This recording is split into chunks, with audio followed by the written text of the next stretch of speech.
Welcome to the Wilderness Podcast. This is episode 78. I am your host, Dills, and with me, as always, is Deegan. Hey, how's it going? Not too much. How about you? Pretty much same old, same old. So a little swapperoo there. This was a little April Fool's gaff. That was pretty good, eh? Yeah, the long con, you know? Got him good. All right, Deegan, the real Deegan. How was your week going? Oh, man, Jesus, I don't even remember, really. Just blacked out for 7 days? Yeah, non-RS related. I guess just like Path of Exile, been playing that a lot. Yeah, you were talking about it last week, and we were talking about it the other day. It kind of got me interested, because when Diablo 3 came out, I did enjoy that game, and every now and then I get that itch to play it, but then I put it into my PS4, and I realized it's going to take like 7 hours, not 7 hours, like 2 hours of downloading, and by the time it's done downloading, I'm not going to want to play it anymore, so haven't done it. And plus I usually pick it up, play it for like an hour or two, and then I put it down and don't play it for months. So that's why I haven't played Diablo 3. But yeah, you've been talking about Path of Exiles, and it's got me kind of interested in checking it out, mainly because it's free to play. Yep. Which is kind of a double-edged sword, where a lot of free-to-play games have this shitty pay-to-win system going in there. So that's what kind of frightens me, but... Yeah, I mean, you can only like buy cosmetics in the game, or like bigger banks. Now, how small is your bank that you have to buy a bigger bank? You get 5 tabs. How much is in a tab? So it's dependent, like, I don't know how many spaces there are, but different items take up different amounts of spaces. Like a chest piece would take up more than like a necklace, you know? Yeah. Chest piece is Makes like sense. a 2x3, necklace is just a 1. So the bags, like, I don't know, if you're first getting into the game, like, I wouldn't really worry. Like, I played like 200 hours on the default stuff, and I had no issues. Yeah, like, if you just kind of play the game for fun and whatnot, it's not really a big deal. If you're going to get into trading and stuff, you might need to buy or, like, upgrade one of your tabs for, like, a couple bucks to, like, a premium, which, like, allows you to put things up for sale in your bank. It's kind of hard to explain. I don't want to go too much into detail because it's a RuneScape podcast, but you never have to spend money. There's no, like, experience buying or item buying, you know? It's all cosmetics. Yeah. Interesting. Yeah, I don't know. It's a super fun game. I've been going pretty hard at it for, I guess, 2 weeks now. The reason I asked about the bank space is because, again, I mentioned it last week. I think it was last week about MapleStory, where you could do the same thing. You could buy bigger inventory and bank space, but the difference was your inventory was like defaulted at like 20 slots. So think of like the RuneScape inventory, but even smaller than that, and that was all you could carry throughout the game. On top of that, your storage system could only hold 4 different items. That's it. Fucking 4 items. Yeah. Yeah, PoE is not that constricting. A lot of it is just like, if you start getting into like trading and stuff, you start holding on to items, and then you don't know, like, for me, because like I'm just like, I don't know, every time I get back into the game, I start learning a lot of it because the game is so like complex. Yep. And I'm like getting a lot better at trading and stuff, but like I guess when you're first new to it, you start holding on to items that aren't actually that good, and you're trying to sell them, because like you can have some good items that take a week to sell, or like 3 days to sell. You know, sometimes they sell instantly. Like, you know, it's kind of hard to find out. Sometimes I'll have an item that I hold for 3 days, and I'm like, fuck, I should just like vendor it. And then someone like immediately is like, oh, can I buy it? I'm like, okay. Interesting. So it's like the classic RuneScape trade system where you meet up in like Falador. Well, the one thing I love about the game is they don't have currency, and I might actually bring this up later on because it's relatable to like RS and the economy system, the problematic economy in RuneScape. So it PoE has doesn't, no currency. How the hell does it that has work? Okay, so the way it works is the currency are consumable items. So there's a ton of consumable items that, like, you could have, like, there's different rarities of items, right? So there's like the whites, which is the worst, the blues, and then it goes yellows, and then it goes uniques. Okay, yeah. Or like legendaries, I guess, if you're to play like Diablo or WoW or something. And you can like use one item to turn like a normal item into a blue item, or like a normal item into a yellow item, or to like, randomize the item so it could become a unique. Like there's like you can use types of currencies like that. I don't want to go too far into detail, but some of them have different values than others, and you trade those. And it's cool because the currency, you can either buy items or you can use it and possibly sell it for more than, you know what I mean? So the creators of Path of Exile, did they make it so it was going to be like that, or did that just become the default from the players? That's what they just decided to I think that use. was their intention. Because there's no gold in the game, right? There's absolutely no gold. They did intend for like the different consumable items to have different values. Interesting. Worth. Yeah, it's really interesting. Because that, relating it to old school not old school RuneScape, but just RuneScape in general, when they removed the free trade system, suddenly if you wanted to buy, I don't know, if you wanted to sell like an abyssal whip or something and you wanted to be at a loss, but you just want to get rid of it, it was kind of hard to do stuff like that because you were stuck, you're like pigeonholed into this one value of the item, so you had to find someone who's going to pay that exact price. But what you started having was these junk items that nobody was really going to buy, so you could throw it into the trade to kind of beef up the value of what you're putting in. So you put in like 1 mil gold, and then you put in like 800k, or like you put in another mil worth of junk items, which is just, I don't know, you could probably make it up in your head what you think a junk item is, and you're probably right. And so people would do that. They put in a shit ton of buckets of milk or whatever it is, and eventually bring it up to 1 mil value. And that's how somebody could just, that's how you could kind of merch. You know what I mean? Yep. It was an interesting way of doing it, but that's what that kind of reminds me of. But that was more on the players figuring out how to get around this free trade system, which, the dark days. Yeah, it's a fun game. I'm pretty addicted to PoE right now. But so RuneScape related. That being said, I guess I've been playing a lot of PoE, so I haven't done too much. I didn't do any raids this week, I don't think. Might have done like one. I actually don't know. You've been going hard on those, so it's every now and then you do gotta switch things up and take a break. Yeah, I've done some of my Sire task. I'm chipping away at that from like 2 months ago. I don't know, man. I'm just kind of like, I've spent a lot of time, because I've played like a decent amount this week, but I've spent a lot of time bank standing and just dicking around. I started free to play risk fighting. Oh, cool. Stupid. I don't recommend it. Or fun. No, not fun. Well, like, okay, I've died, obviously. Like, I'm probably in the hole. I'm in the hole, like, maybe, like, 5 sets of rune, which is fine. But the big issue is, like, the way the free-to-play risk fighting works is that assuming you're, like, max, like, level 100 plus, you go in, like, you just go north of Edgeville, kind of like, the west side of, like, whatever where you do the air orbs, like, in that area. Yeah, just on the side. Yeah, you go stand there, wear your full rune, or like you wear your helmet, chest, legs, and whatever, and then someone will come up, let's fight, and then you take those off, but you equipped your like monk robes. You wear monk robes, and then you fight like that. And the whole idea of it is that you sit there and you 1v1 each other, and then you're supposed to deathmatch because it's like 150k you're gonna lose, right? Sure. You're supposed to. So what I found, people, and you're supposed to just like wear your monk robe so you can actually do damage, and you can use your prayer longer because there's no prayer potions, right? You don't use protect item because like you're gonna protect your rune plate body. That's kind of a dick move because I mean it's only 150k. Just risk it. You know what I mean? Sure. Anyways, so what I found is that like a lot of people I would fight would unskull in the middle of the fight because they're just not resculling, and you're like, there's no fucking point in fighting these guys. Or you start fucking them up, and then they just put on their rune armor and start fighting you. Or they just run. And so I go there, and like I died a couple times, like death matching people. Like I'm out of food. I'm not gonna put on my rune armor when I'm out of food. I'm gonna like just fight. Maybe I can get a lucky KO. Yep. That sucks. And then when I start beating someone, they just put on their rune armor, and then they run away. Or they teleport out, so I had to do fucking telly out on me, and I was so pissed, because, like, you're wasting because there's no telly tabs in free-to-play, you're wasting 3 inventory spots to not die. Yeah. It's annoying. And then, so I assumed, alright, so this is what everyone's doing. Some guy comes up and trades me, yo, let's risk fight. I'm like, okay. He shows me 100k, and I'm like, fuck it, I'm risking 50k more than him. And then I start fighting him, I'm out of food, he's out of food.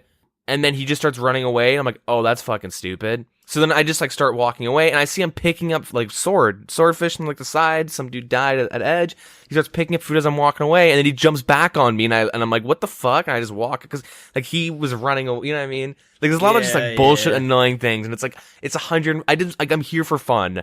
Like I'm down. I spent like 5 mil at the edge guy so I can spawn there, just so I can go there and do something. Because I'm so fucking bored. Because honestly, I'm kind of bored of RuneScape right now. I'm just finding shit to do to have fun. And like, I'm just like getting annoyed because these guys like don't want to lose their 150k, and you're like, all right, yeah, looting other bodies. We never agreed. We never said we can't loot other bodies.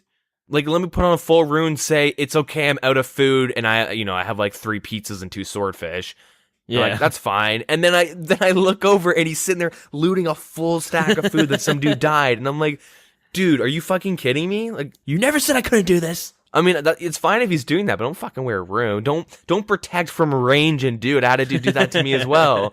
And it's like, were we NH tri-breeding and free to play? Hit you with those hot fire bolts? God damn it. Get the 5-second snare. Yeah. Sit under them, pop out, get a nice 2H hit. Anyway, so that being said, I didn't do that for too long because I'll probably like try to get into it again. I'll try and like find some people that are just willing to risk fight. Or just fight. I just want to fight people. Like I tried doing members fighting, and I either get someone who's got like max strength gear and he won't skull up, or some dude who just randomly pulls out ancients and starts farcasting me. Yeah, at Edgeville, and I'm like, what the? Or they want a Darok fight. The Darok fighters, I haven't seen them do anything stupid. I did one and I died, but. Let's not talk about that. I don't DH fight. We leave that out on the weekly progression talks. Yeah. Anyways, what else did I do? Well, we did some more corp. I think did you show up for some more corp? I don't know. We did some with the CC though for sure. Yeah, we did some. Yep. Yeah, that was fun. And then afterwards we were like, fuck it, let's go Darkbow rush some people at Revenants. No, I tapped out before that. That was fun for some, awful for one person. Yeah. They accidentally brought their cash stack and died, which sucked. Ooh, kind of felt bad. That's rough. So I guess we're setting up a GoFundMe. Yeah, GoFundMe. Just give me the money directly. Yeah. I'll sort it all out.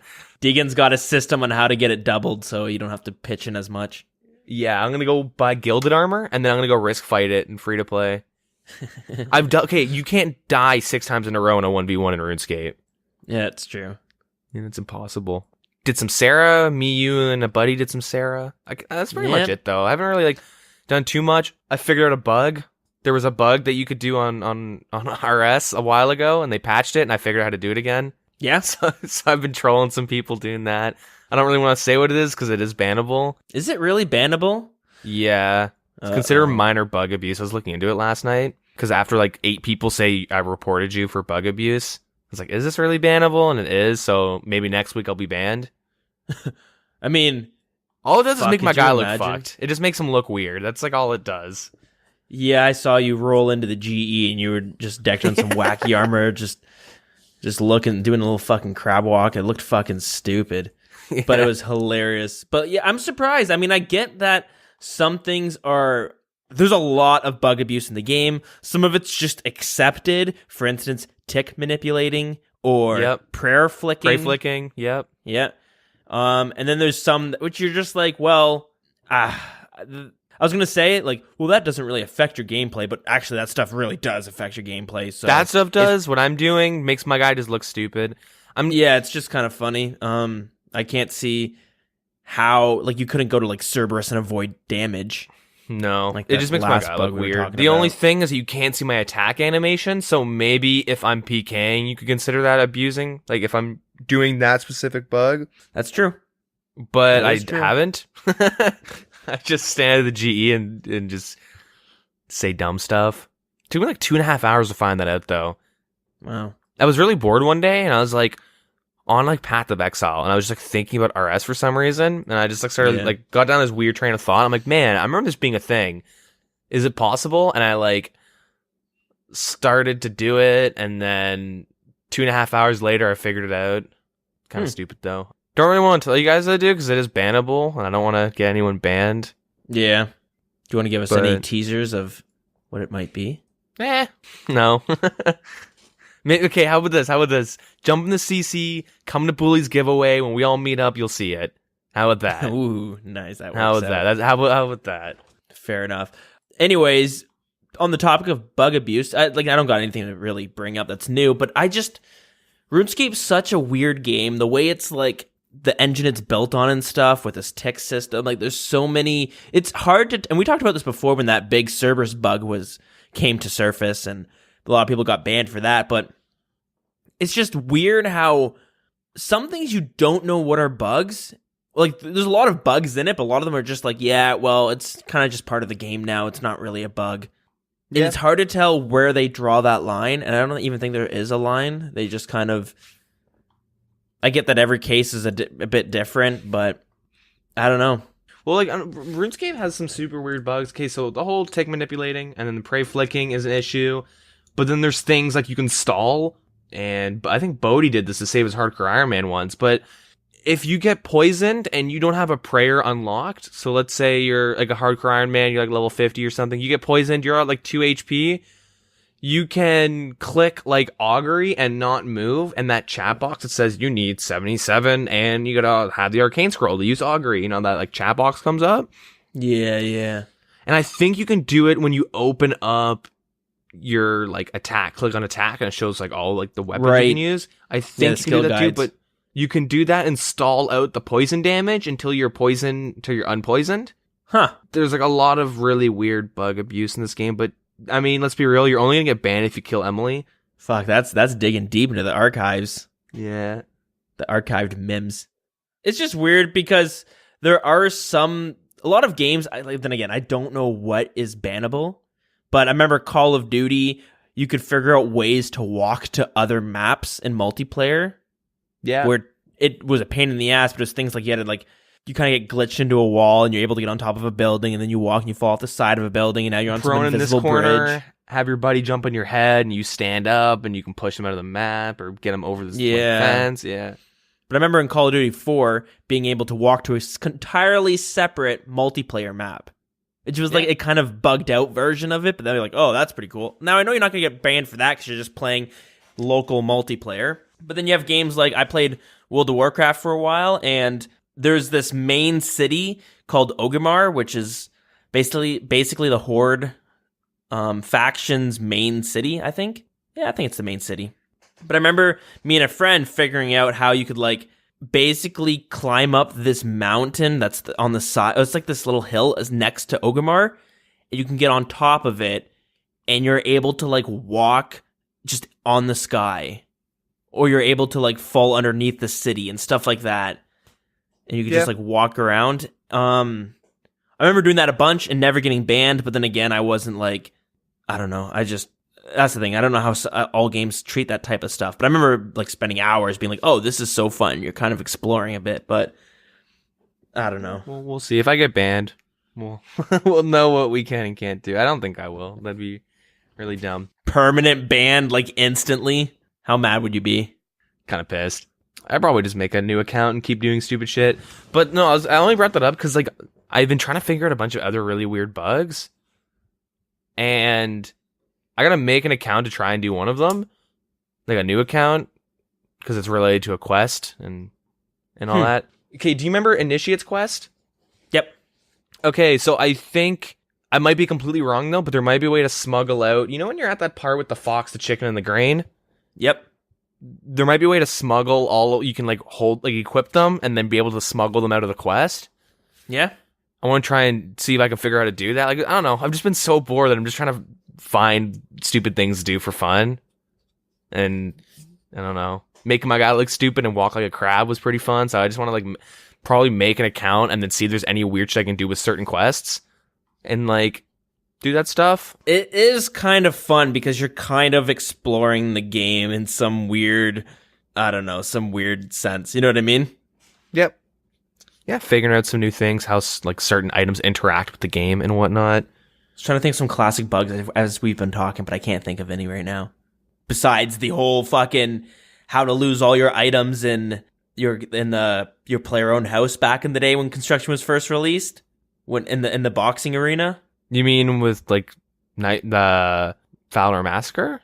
I think that's what came off afterwards, but before that, there was a huge problem of people just losing their items beforehand, where it was like this. I think I had a friend who used to do it, and he'd always be like, yo, I got like 50 milk from this. And I think it was, how did it work? You brought them into your boxing arena, you fought them, and then you like kicked them out as you were fighting them or something? Oh, like as they're about to die or something?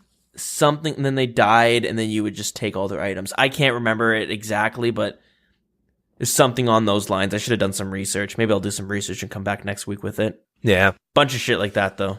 Such an old game, and it's kind of a bad game. Do you know what I mean when I say that? Like, the take system is pretty bad. Like, there's a bunch of, like, stupid things in the game, but that's kind of what makes it really great. Yeah, but exactly. that allows you to be able to do really weird shit with the game. I don't know. Yeah, it's like a relic brought back to life, and it's on like life support at this system, but it's kicking. It's still going strong. Stronger than ever, I'd say, actually. Yeah. What'd you do this week?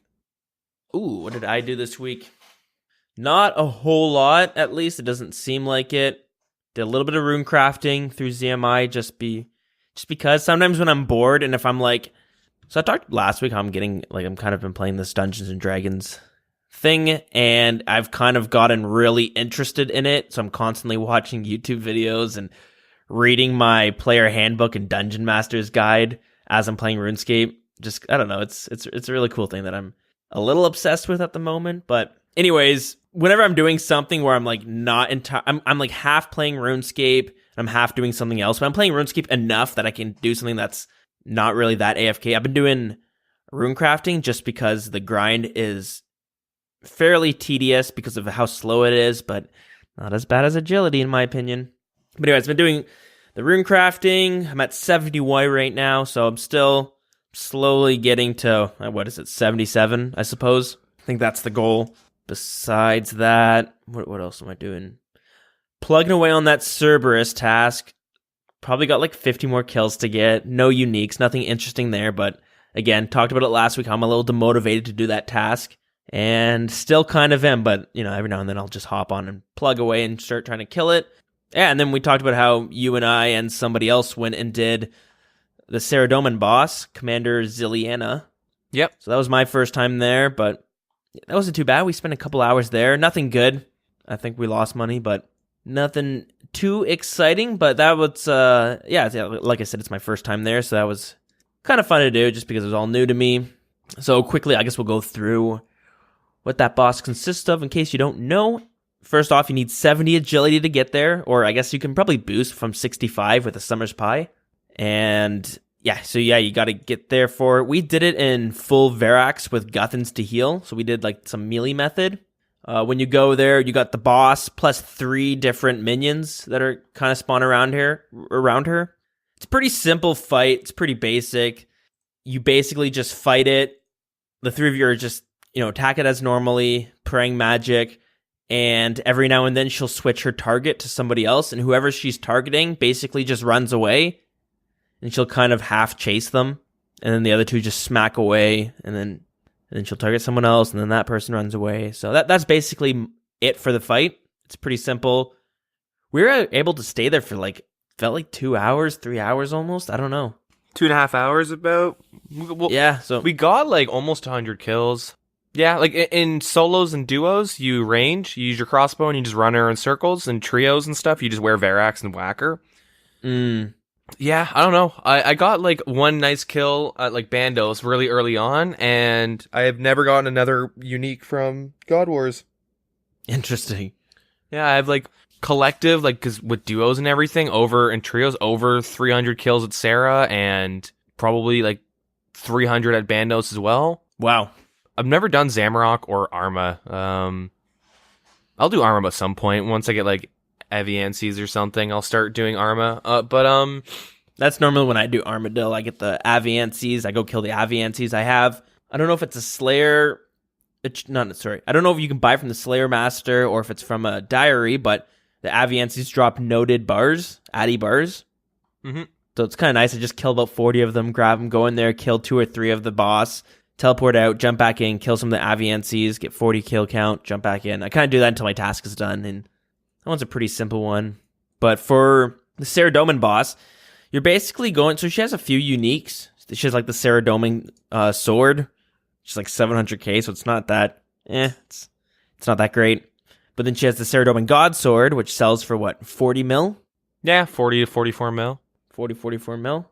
And then she also has the Armadillo Crossbow, which is what, 30 mil now, so that's been going up. But yeah, another good one, which it's kind of weird that she drops the crossbow and not the Armadillo boss, but I guess they have to kind of divvy out the loot because the Armadillo boss does drop the, full Armadillo, which is like, what, each piece is what, 20 mil, something like that? Yeah, helmet's like 4 mil. It's because like in the lore, Zilyana stole Armadillo's crossbow. Yeah, okay. Kind of just an excuse to make the loot more balanced throughout each boss. Zamrock needs some love though, but let's not talk about him. Yeah, no kidding. But I just looked up the Armadillo chestplate, sitting at 40 mil. Yep. Very happy I got in while it was cheaper. So I wonder what's causing that to go up in price, or maybe it's just the player base slowly. Vorkath, yeah. Maybe the player base is just slowly getting to a higher level where more people want it. It's Vorkath. Okay, Vorkath. wait. I'm just saying that, but let's double check. Let's check out the GE. Vorkath came out a couple months ago. Mm-hmm. When would you say Vorkath came out? In January, like it was like the first or second week of January because I called in sick from work for like the whole first week.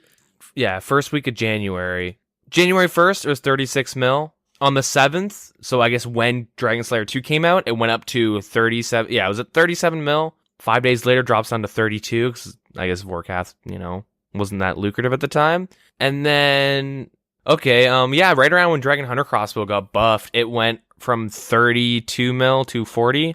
Wow. Yeah. Well, because Vorkath, like, if you have whatever the DFS is, whatever it's called for the range, guys, for the rangy boys. Is it the ward? Dragonfire ward? Yeah. You use that with a Hunter Crossbow and full Arma, and Salve Amulet, obviously, and like the best in slot range gear with rigor and whatnot. You make over 5 mil an hour at Vorkath. Which is funny that everyone bitched about Zulrah being OP. And Rev Caves. Here's the thing. It's a really big investment to make 5 mil an hour. Yep. It's a couple 100 mil, I would say, like almost 300 mil. Probably closer to 400 mil, actually, to get 5 mil an hour. Give it a month or two, and you're going to start hearing complaints, because those people that are making that money, that like finally are able to hit that threshold, are like, let's just keep it quiet. You know what I mean? Once they buy all their gear, and they don't need any more money, maybe a little bit after raids too, once they get their Grazi. Yeah. It's interesting to talk about, because you say it's about a 400 mil investment to get 5 mil an hour. Not including like the 50 to 60 mil you need to get 83 construction as well, or I guess 82 for the ornate pool. It's probably closer to 500 mil total, if I'm being honest, with the construction level and everything. Yeah, okay, that's fair. So it'll take you like almost like 100 hours to get until you kind of make the money back that you invested. Now, is that something that's kind of fair to have, where like 5 mil an hour is ridiculous, but you're gonna have to spend 100 hours there before you've broken even? So the main thing is that with the Hunter Crossbow, the full Arma rigor is like, you're not only going to be using that at Vorkath. Like the Hunter Crossbow is the second best weapon, only beat by the T-Bow at raids. Arma is the best in slot range gear. Rigor is the obviously best in slot prayer, and rigor itself is amazing. You're going to use that anytime you range, right? Yep. Rigor's super overpowered. It's so strong. It's not exactly like 100 hours to make your money back, because some of the things like you're buying rigor and it instantly pays for itself. If you PK or as long as you don't skill obviously it's not going to help if you're skilling. Yeah. Even with Slayer, if you get Wyverns, you're just going to bust up the Hunter Crossbow now. Yep. The Armadillo is really, really good. So it's implying you're keeping those items forever. You could also just sell them when you're done with Vorkath. You know what I mean? Like, I don't know. I do think the money might be a little bit too high. It does seem pretty damn high. And if I were to guess, I have a feeling that when raids come out, they're going to take a look at Vorkath and probably bring it down, and then put raids, the Theater of Blood, into that slot of 5 mil an hour or something like that. Yeah. It seems like what they do. They bring down, you know what I mean? They have this thing, they're like, oh, well, it is the best way to make money. Then they're just like, well, I mean, I guess we can't bring out some new content that's going to be 7 mil an hour because, fuck, that's going to... Yeah. They have to give the old Guild Wars treatment, bring everything to a baseline. Yeah. Yeah. It is super weird that Vorkath gives you way more, like, okay, raids averages about 3 mil an hour, at least for me. That's the, like, what I've been getting is probably a little bit less than 3 mil an hour now because I haven't hit a big item, but I'm kind of close-ish to another one. Yep. But yeah, like average 3 mil an hour at raids, but it pays off after like 100 hours, you know? Mm-hmm. Vorkath, you average like 100 to like 135k per kill, and the money's instantaneous. That's the big issue. And like that's implying like you're not getting any uniques. You're getting like 130, let's just say like 115k or 100k per kill. Mm-hmm. You get like the ward, and that's like 70 mil. Yeah, that's gonna spike. There's two visages that you can get from Vorkath, and like that's always gonna change your numbers a lot. So you do 100 hours, I wouldn't say you like, I don't know. Yeah, it's crazy. Yeah, 100 hours, like 5 mil an hour. That's like, 50 kills an hour. Yeah, no, you should hit both visages and the pet too on average. Yeah. Yeah, I don't know. It's weird. But the thing is that the community's not memeing about it, so it's kind of pointless to not talk about it because nothing will get done until Reddit starts making memes about it. Yeah, we'll have to keep our eyes peeled for that one. And quickly on the topic of rigor, while we're touching about this stuff, I saw somebody make the comparison that having black D-hide with rigor is as strong as full Armadil. So it's kind of interesting. Do you mean like just like your damage output? Yeah, I suppose so. Okay. So it's kind of interesting. Yeah, that's I guess that's basically my week right there. I was also doing I'm stuck on a master clue right now where I gotta do some Shades of Morton. Gotta get into the catacombs to kill some dude. It's just pain in the ass. That's where I'm stuck on that one now. So I did that quest and waiting for that third age. So here we go. Yeah, I don't think anything else exciting happened, so I think we can move on. Yep. What do we got for the news this week? All right, so it is not as eventful, but we have the quality of life and content poll. We should talk about that. All right. Wait, another quality of life poll? Well, the quality of life, they're implementing the quality of life stuff, and there's a content poll. Gotcha. After the recent quality of life month, jam-packed with the varied updates and content changes, they didn't feel it was enough. So they've spent some time going through the backlog of the quality suggestions that were pulled like years ago and all that stuff. They say we're aiming to get the poll live in-game, and as many of the questions that passed in the game as part of the next 2-week game updates. There may be some jobs that take a little bit longer. They can't word things easily. No. I always get confused when I'm reading their wording. Anyway, so they want to implement like a new version of the zoom distance with the camera. They want to increase the limit. Cool. That's going to take a little bit longer than they expect, though. Sure. They're working on the free-to-play PvP worlds.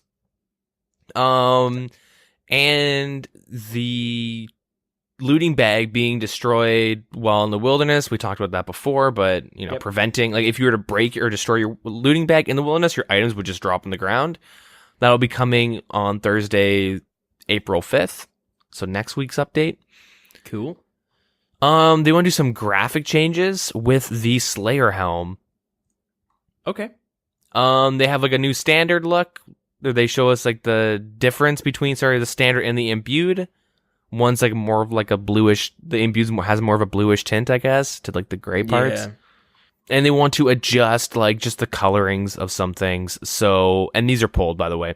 So, should the color of the standard Slayer helmet be changed so it slightly differs from the imbued? You want to flame someone for not having an imbued Slayer helmet? Feel free. They want everyone to be able to do that. Everyone is equally treated. Perfect. On if they can flame each other or not. But they do want to change like the colors of like, or the tints, I guess, of the colored helmets and all that stuff. Everything. Yeah, so they have the poll of the a picture of the regular Slayer helmet, and they also have a picture of the colored the colored Slayer helmets, but my problem is I think they chose the Skatizo recolorment. Yeah. Or recolor. I don't even think that's a word, recolorment. But anyways, I don't see any difference between the two of them. The tintings, they both look the exact same to me. So Yeah, there's like a really, really, really slight difference. I don't know what it is. Where the cheeks are a little bit darker on the back of the head, the neck part, or the black band on the back of the head where it connects. If you look at the tinting on the back, I guess the back side of that is they just changed the tinting. It's not even noticeable. It might be more noticeable in game though. Good example is the Inferno cape fiasco. Oh, true. Yeah, so the pictures differ from what it'll actually look like in game, because they can't have the right brightness settings in game. Anyways, I never realized how badass the Skatizo Slayer helmet looks. You got the red eyes. Oh yeah, it's fucking nice. Do they all have that? I'm gonna check out my. I want to check out I got the King Black Dragon one. All right, live update. Your King Black Dragon recolor also has the red eyes, so that's cool. Yeah. All right. Yeah. Next up is the Tale of Righteous.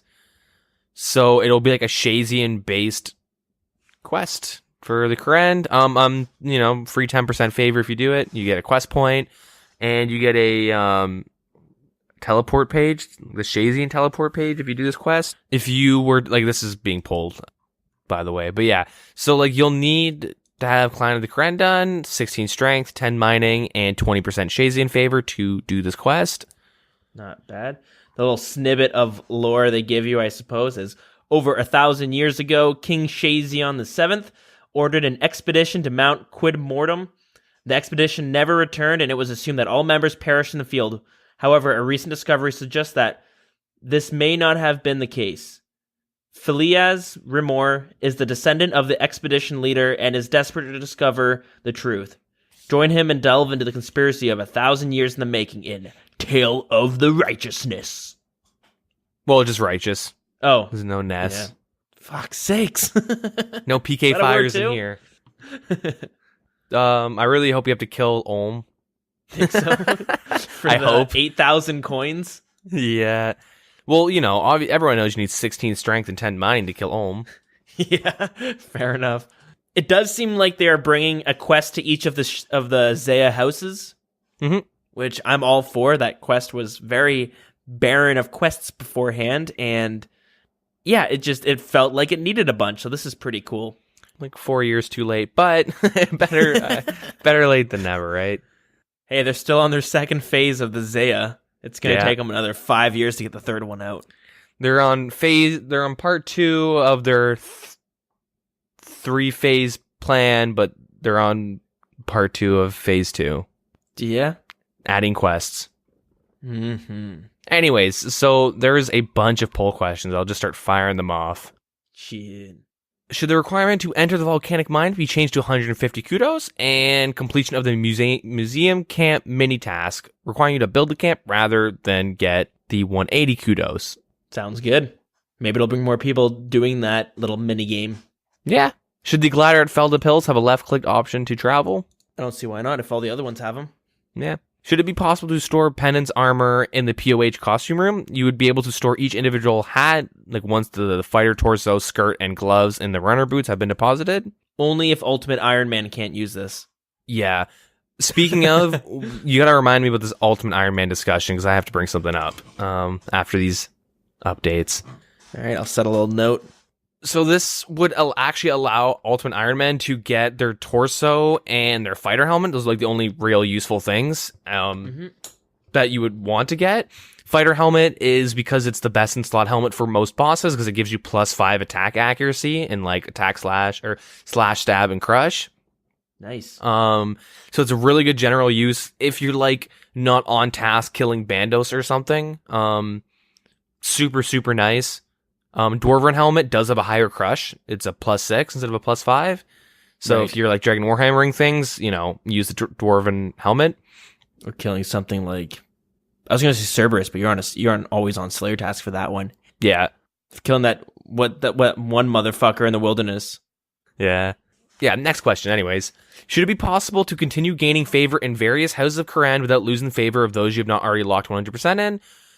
regardless of the results of this poll, we're looking to rebalance favor gain in general.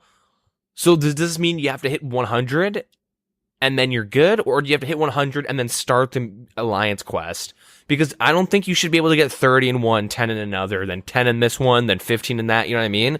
I think if you should have to finish one house and then lock it in. Or like have it lock in once you hit 100%. That's what I think should happen. Yeah, I don't know, because beforehand, we've talked about it before, where you could gain 101, but if you wanted to do another house activity, you would start bringing it down in the other one. Right now, how it stands, that can still happen, but you can prevent this by starting, I think it's a mini quest or just a regular quest, and then once you get 100%, you talk to the specific architect, locks it in for you so you can never lose it. Yeah. This sounds like... Should it be possible to continue gaining favor in the various houses of Korend without losing the favor for those you have not already locked in at 100%? It almost sounds like, yeah, you can get 10 in one and 20 in the other and something like that. See, I don't think this is good. Do you? What do you think? I want to hear your opinion first before I go on my tangent. I see, that's the thing. I'm like, I think it should stay the way it is now. Beforehand, where you kept losing it even after 100 was a pain in the ass, but now we have the quest, we can lock it in. It gives you a reason to do that quest anyways. Otherwise, what's the point of it? But so part of me is like, well, no, you shouldn't be. You should have to get 100% before you can move on to the next one. But I don't know if I'm saying that because I had to struggle through that. You know what I mean? Yeah. So, yeah, I know what you're thinking. I don't know what the problem would be if someone could just do a little bit of this one and a little bit of that one and slowly. Oh, are you inviting me to complain? Because I can complain. You're opening me up to complain. Here we go. Right. You only need 60% Arceus favor to use the spell book. All right? Okay. So that would allow you to use barrow teleports, make the tabs, to use the ensouled heads, all that stuff. You only need 60%. So it would... Doing this would actually promote people not finishing the Architectural Alliance mini quest. Like it promotes people not doing content, which is bad. So I think the way it should be is you hit 100%, and then in the favors it would like say 100%. Once you hit 100%, it's locked in. A thing goes, congratulations, fireworks, whatever you want. But then it has something to let you know you haven't done that part of the mini quest, maybe. But you hit 100%, you can work on something else now. I think that's how it should be. I think you hit 100%, you're good. Yeah, okay, that's fair. I don't think it should be you hit 60%, now I don't have to do Arceus ever again because I got the spell book. That's all I needed. I already got the teleport. I can use the barrow stuff. I can do ensouled heads. I don't need to get Arceus up anymore. All right, now let's go do some Lova Kench. I want to do Blast Mine. And I don't know what Blast Mine is, but... I think it's 75. Let me double check. Okay, another example because you need 100% in that one. But you know what I mean? The Woodcutting Guild for the Hosidius house. Yeah. I'm pretty sure that's at 75 or 70%. Yeah. So it promotes people getting to like a certain threshold of each thing, and like now I never actually have to finish this stuff. And like it was super annoying when I got Hosidius 100% like 8 fucking times. I had to do not 8, but maybe 3 or 4 times because like you weren't able to lock it in at one point, and then once they added it, I didn't know about it. And eventually I like locked it in. Yeah, like dude, I went between Arceus and Hosidius over and over and over again, and this wasn't what the Clan of Korend wasn't a thing. So getting like Arceus didn't take me 2 hours or an hour, and we didn't have that fucking GitHub that told us where all the books were. Yep.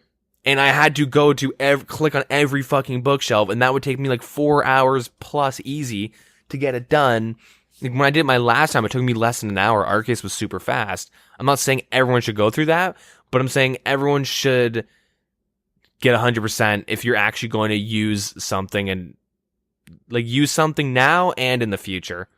Yeah, I guess I agree there, because like if you're sitting there listening and you're like, well, why the fuck do I need to get 100% in Hosidius to use the Woodcutting Guild? Well, you don't really have to. You could easily just get 75 and leave it there. But if you want to get that as well as the Arceus spellbook, then you have to start being like, okay, well, I gotta get this one locked in first, because it does make sense. I get what you're saying. Yeah, I agree there. Yeah, the way it used to work was let's say I had 100% Hosidius and I wasn't able to lock in, or I haven't locked in that favor yet, and I start doing Arceus, it would eventually go to 50% Arceus, 50% Hosidius, and it like balances everything out like that. Which that shit was annoying. But I don't think you should be rewarded for not finishing a house. Yeah, I agree. Yeah. Next question. So if poll number 6 passes, should the completion of the mini quest Architectural Alliance reward players with a lamp that grants 5,000 experience in any skill over 35? If Okay. you've already completed the mini quest, you can return to Hosa to claim the lamp, and he's in the center of the Great Courant where the thing is. All right, so that answers my question before, being like, what's the point of doing the quest then if you can already lock them, or you don't need to lock any of them in and they'll remain at whatever you left it at? Okay, so now this poll passes, and the reason to do the quest to get 5k experience. And rune crafting. And rune crafting. Or agility. Or agility. Or if you're an Iron Man Herblore. Yeah. Or if you're my Obby Mauler, Slayer. Or if you're an NMZ prod. Yeah, Slayer. So, never mind, you took that example already. Fuck. Yeah, I mean, 5k is nothing. It's kind of like, thanks for playing. Yay. That's kind of what it feels like, which is fine. You want your quest cape? You're going to go grind out 100% in all the houses. Give me a cosmetic. Give me a fucking cosmetic. Don't give me an experience reward. Can you give me some cool shit? Give me like a chisel, like an equipable I'm running out chisel, of fucking bank space. a stone cutters thing that you can put in your POH costume I room. can't have all these. I don't know. Give me some stone cutter thing, or give me like some shit that like resembles all the houses. Give me a T-shirt with like all their colors on it or something. T-shirt. Gilbert's Colors 2.0. Yeah. Let's give me that. But a cape.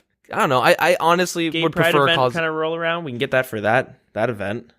Yeah, that's meme for Gilbert's 2.0. I think. I mean, I guess the experience is fine, but I kind of feel like that they know that it like they really want poll number 6 to pass, and like, how can we make them do that? Well, let's just give them experience so they have an I don't know. I feel like Jagex is always willing to just give out experience in terms of like Experience doing lamps. like Look at the Fossil Island. Every time you finish an exhibit case with your fossils, you get like a 1 to 5k experience lamp. yeah. So you want to train rune crafting? Go do Fossil Island things. I don't know. I feel like I only say cosmetic because that's the only. I don't want a best in slot. I don't want something. I don't want like a bronze golden scimitar. I don't want a bronze trim scimitar. Like, I guess that would be considered cosmetic. But you know what I mean? Like, I want like something that everyone can kind of use. I guess that's not just straight up experience. I don't know. I think it's a cheap. It's not cheap. It's uncreative reward. Yeah. Regardless, there should be a reward similar, like either as experience lamp or like an item or something cool once you complete this Architectural Alliance mini quest. I guess the looking at the statue is cool. Instead of it being a big fucking dildo, like a big cylinder in the middle of Zia, it's actually like a cool looking statue. It does look really sweet once you're done the quest. Okay. Let me put that in my POH, and maybe not a 1-to-1 scale, maybe like a little statue. Like, give me something. That's not a bad idea. Yeah, they should just fucking fire someone and hire me. I'll be the ideas guy. Every company needs a good ideas guy. Oh boy. Yeah. Anyways, poll question number 8. Should a counter be added which shows how many tracks you've unlocked? Sure. I don't know. I guess. Kind of a weird. Do people care that much? Give me a search function. How about that? Have a fucking search function for music? Music and the quests? Holy fuck, that's a great idea. Yeah, well, why are we getting like a counter? Why not a search function? I don't know. You should be their ideas guy. Is that a job for most companies? The ideas person? No. The joke I was making is that like you go on Reddit or something, there's always people that are like, I have this really great idea for this game. It's like RuneScape meets Call of Duty. We're gonna start a company. All I'm gonna do is, and like I'm paraphrasing, but I'll just give you the ideas. You guys do all the programming and work, but I take 80% of the money because it's my idea. Yeah. That was the joke I was kind of making, but like, no, I don't know. It was a really bad joke. No one would have got it, but I get what you mean. I mean, everyone has that. They have a good idea, but just go on Reddit, I need a team, and sort by controversial. Just go on that subreddit. You'll know exactly what I'm talking about. I'm serious. It's that shit. I don't know. Search function for I didn't even think about quests. That'd be really nice. And for music, that would be super nice. What else? Spells? Maybe? You know how often I'm fucking having to go through every single spell in my lunar spell tab because I can't find the Iranian teleport. It's funny you say that, because do you know the dream spell, the lunar magic spell Dream? Yep. So it restores your HP by, like, I think it's called Dream, by 5 times the amount. Sure. And the animation puts you, like, you sit down, cross your legs, you put your head in your hand, and, like, you sleep. And there's Z's going above your head. It's a really cool animation. I was trying to find a way to bug my character out, so I was stuck in that animation. And it took me, like, 4 or 5 minutes to actually find the spell in Lunars. I'm like, all right, we're starting from the bottom. Taste Vengeance? No. Vengeance? No. Next one? No. Like, going through all of them, like, where is... Oh, found it. Okay, what do I need? Yep. Fuck, I forgot the runes. Where is it again? I have to do it every single time I go do ZMI rune crafting. Every time, because I'm like, I don't know. That's actually a really good point, though. It doesn't really happen with me on Ancients or Standard, because I've played the game so long and I've used the spellbook so much, I just know where everything is. Yeah.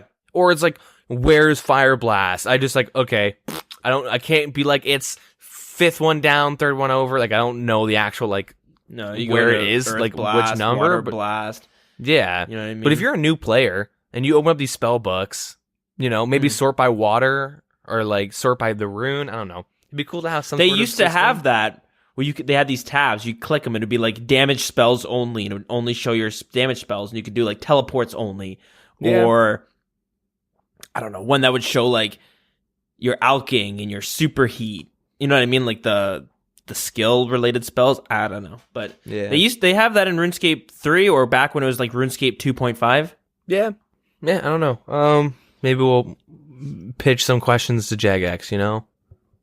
I'll show up on their door, take a dump on their doorstep, like I said I would once I GoFundMe finishes, and I'll give them some ideas. Anyways, well, let's move on, though, because we have a bunch more to go through.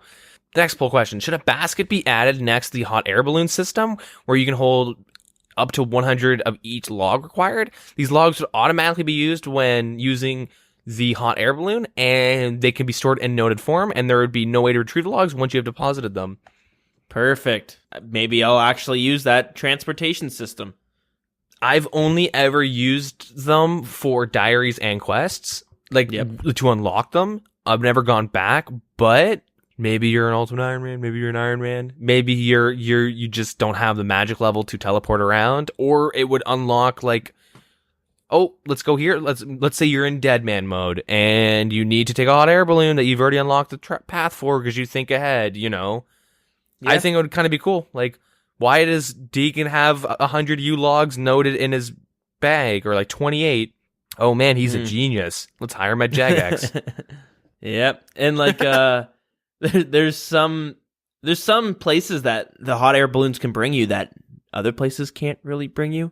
Like Entrana is one of the locations, so you can teleport there. Let's say you're doing law rune crafting and you're going to Castle Wars and taking the hot air balloon from there. I don't know. You know what I mean? There's probably some ways that I just haven't figured out because we have.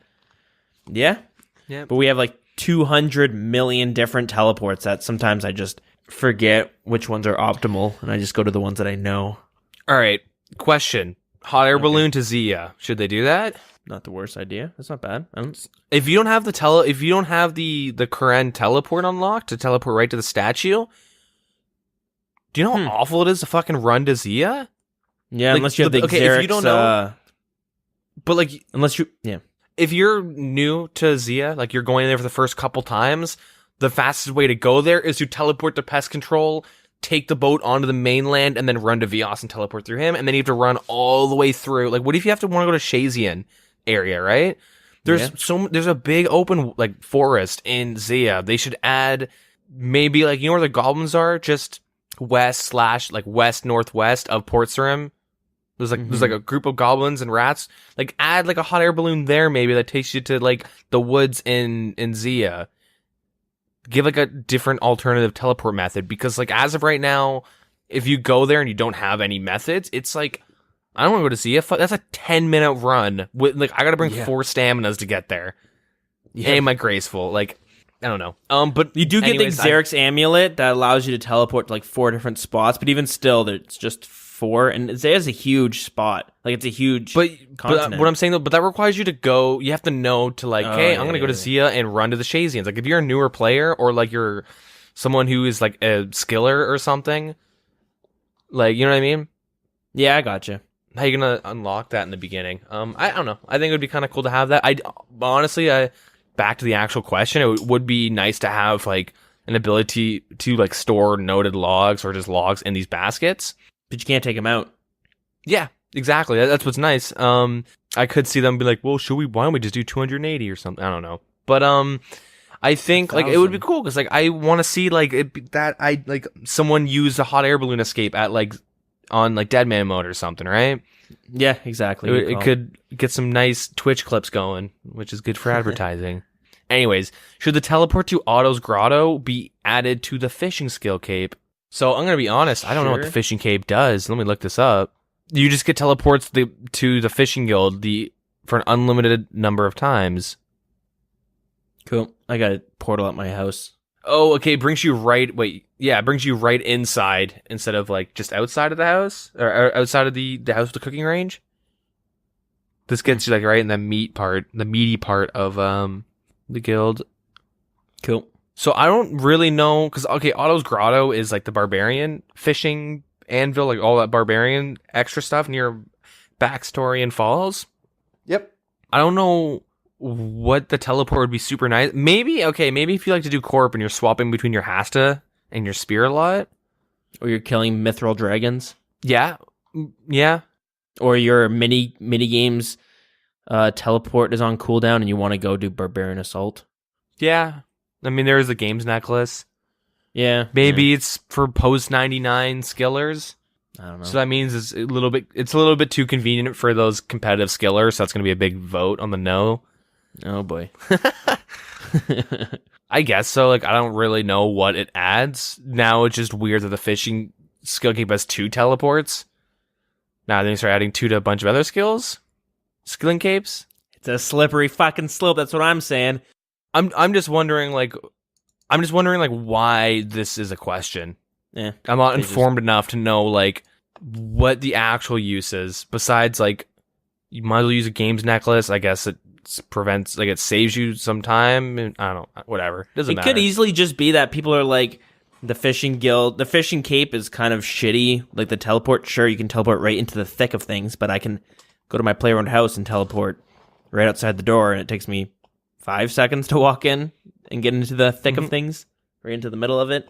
Yeah, I guess instead of 1 shitty teleport, let's have 2. I guess that makes sense. Yeah. So, should it be possible to toggle the scroll bar found on the right-hand side of the chat box when in resizable mode to the left-hand side instead? Oh, so right now, okay, that's this.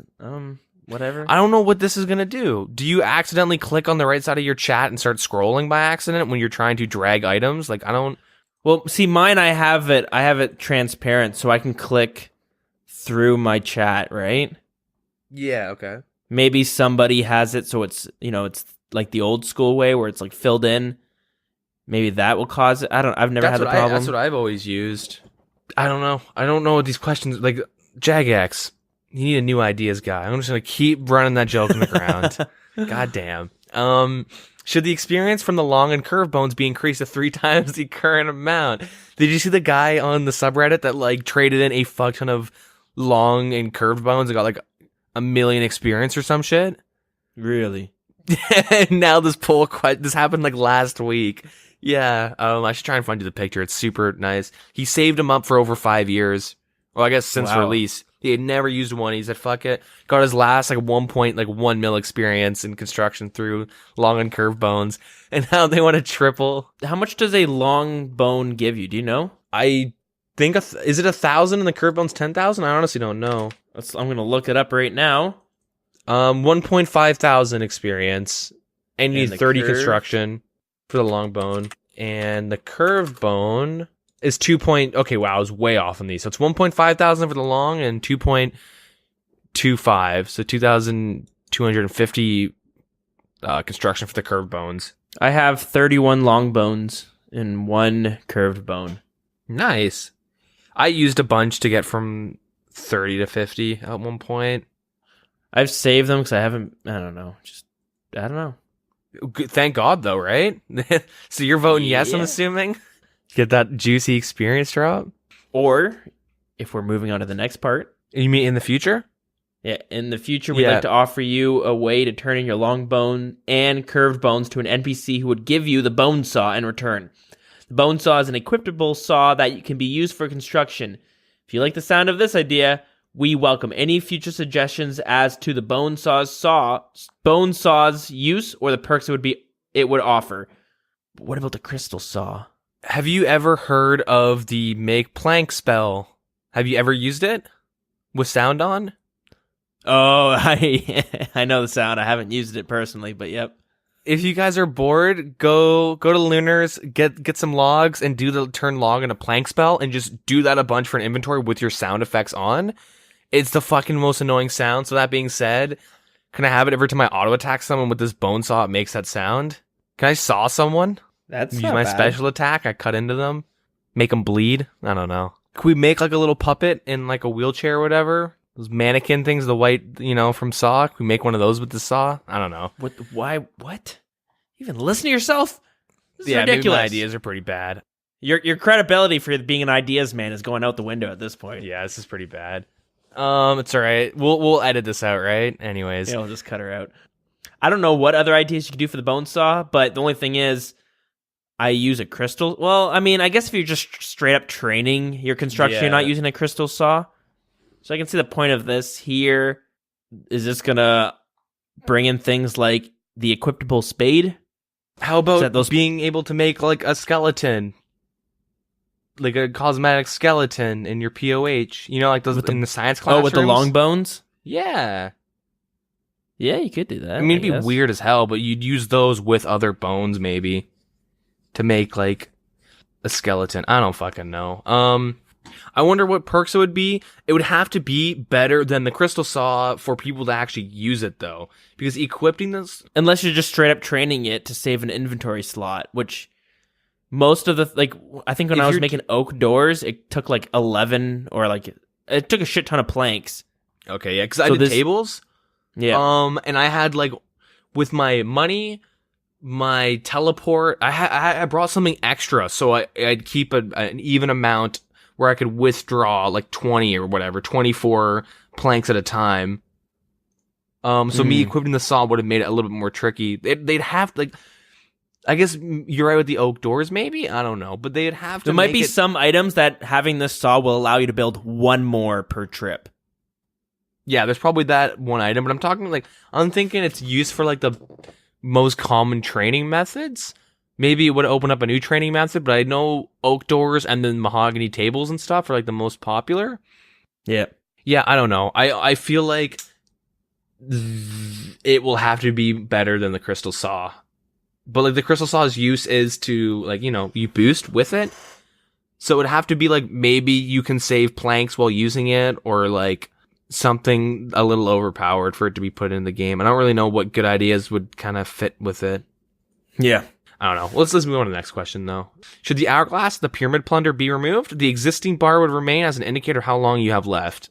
You've done a lot more pyramid plunder than me, so I don't really have an opinion. You have a red bar that's kind of ticking down. And then you have this hourglass, which is kind of, I guess it was in before the red bar, but you see the sand slowly drain out. And obviously when that's out, you get kicked out. So it is kind of useless to have it there because you have the red bar, which is just easier to see because it's just a line. Yep. But when it comes to like a cosmetic sense or like a, what's the word I'm looking for? Visually pleasing sense, the Aesthetic? hourglass. Yeah, aesthetic.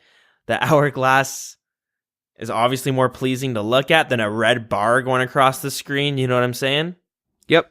But when it comes to actually, The actual use. yeah, you're going to be looking at the red bar because it's just a lot more clear how much time you have. So do you think the hourglass has a place then? Or do you think it should be removed? It just looks nice. You know what I mean? The thing is, I think that's what it originally was before the red line came up. Wait, so you're telling me Q Jagex team, let's put in pyramid plunder. All right, how are we gonna let the players know how much time they have left? Let's just have an hourglass. all right, that works. And then like down the road, you're like, man, this hourglass is really hard to actually use and know how much time you have left. All right, well, let's not let's not replace the hourglass. Let's add another timer. They just have two fucking timers doing the same thing. What they should add just an analog clock now. That's what we need. Or just the numbers ticking down? No, we need like a clock. No. We need some because we have. I guess maybe just like a timer ticking down because that would make the bar useless now, as the bar made the hourglass useless. I mean, I guess it's weird that like they didn't just replace it; they just added the exact same timer, but now it looks different. They're just gonna could be wrong on that, but I'm pretty sure that's kind of what happened. It's Jagex, so like I believe you. That's probably the case. God damn it! If I am wrong, let me know. But I believe that's how that happened. Okay, weird. All right, let's move on to the next one. Should a new exit be added to the north of the Grand Exchange? The existing agility shortcut would still be faster than using this new exit. I'm assuming this would be nice for free to play. Yeah, it would be, and you wouldn't have to use that crawling underneath the GE to get to Edgeville. Yeah, I mean it would be faster to use the agility shortcut. Yeah, I don't know how they'd make it fit so it would look nice. I feel like it would be a hole in the fucking wall. It'd be like the Fowler wall. I feel like that's what it would be. Yeah, just a hole in the wall you walk through. I don't mean to derail this whole thing. That one, I don't know. I'm so used to it, but at this point, I could see the problems with free to play. Sure, why not? I don't really have an opinion one way or another.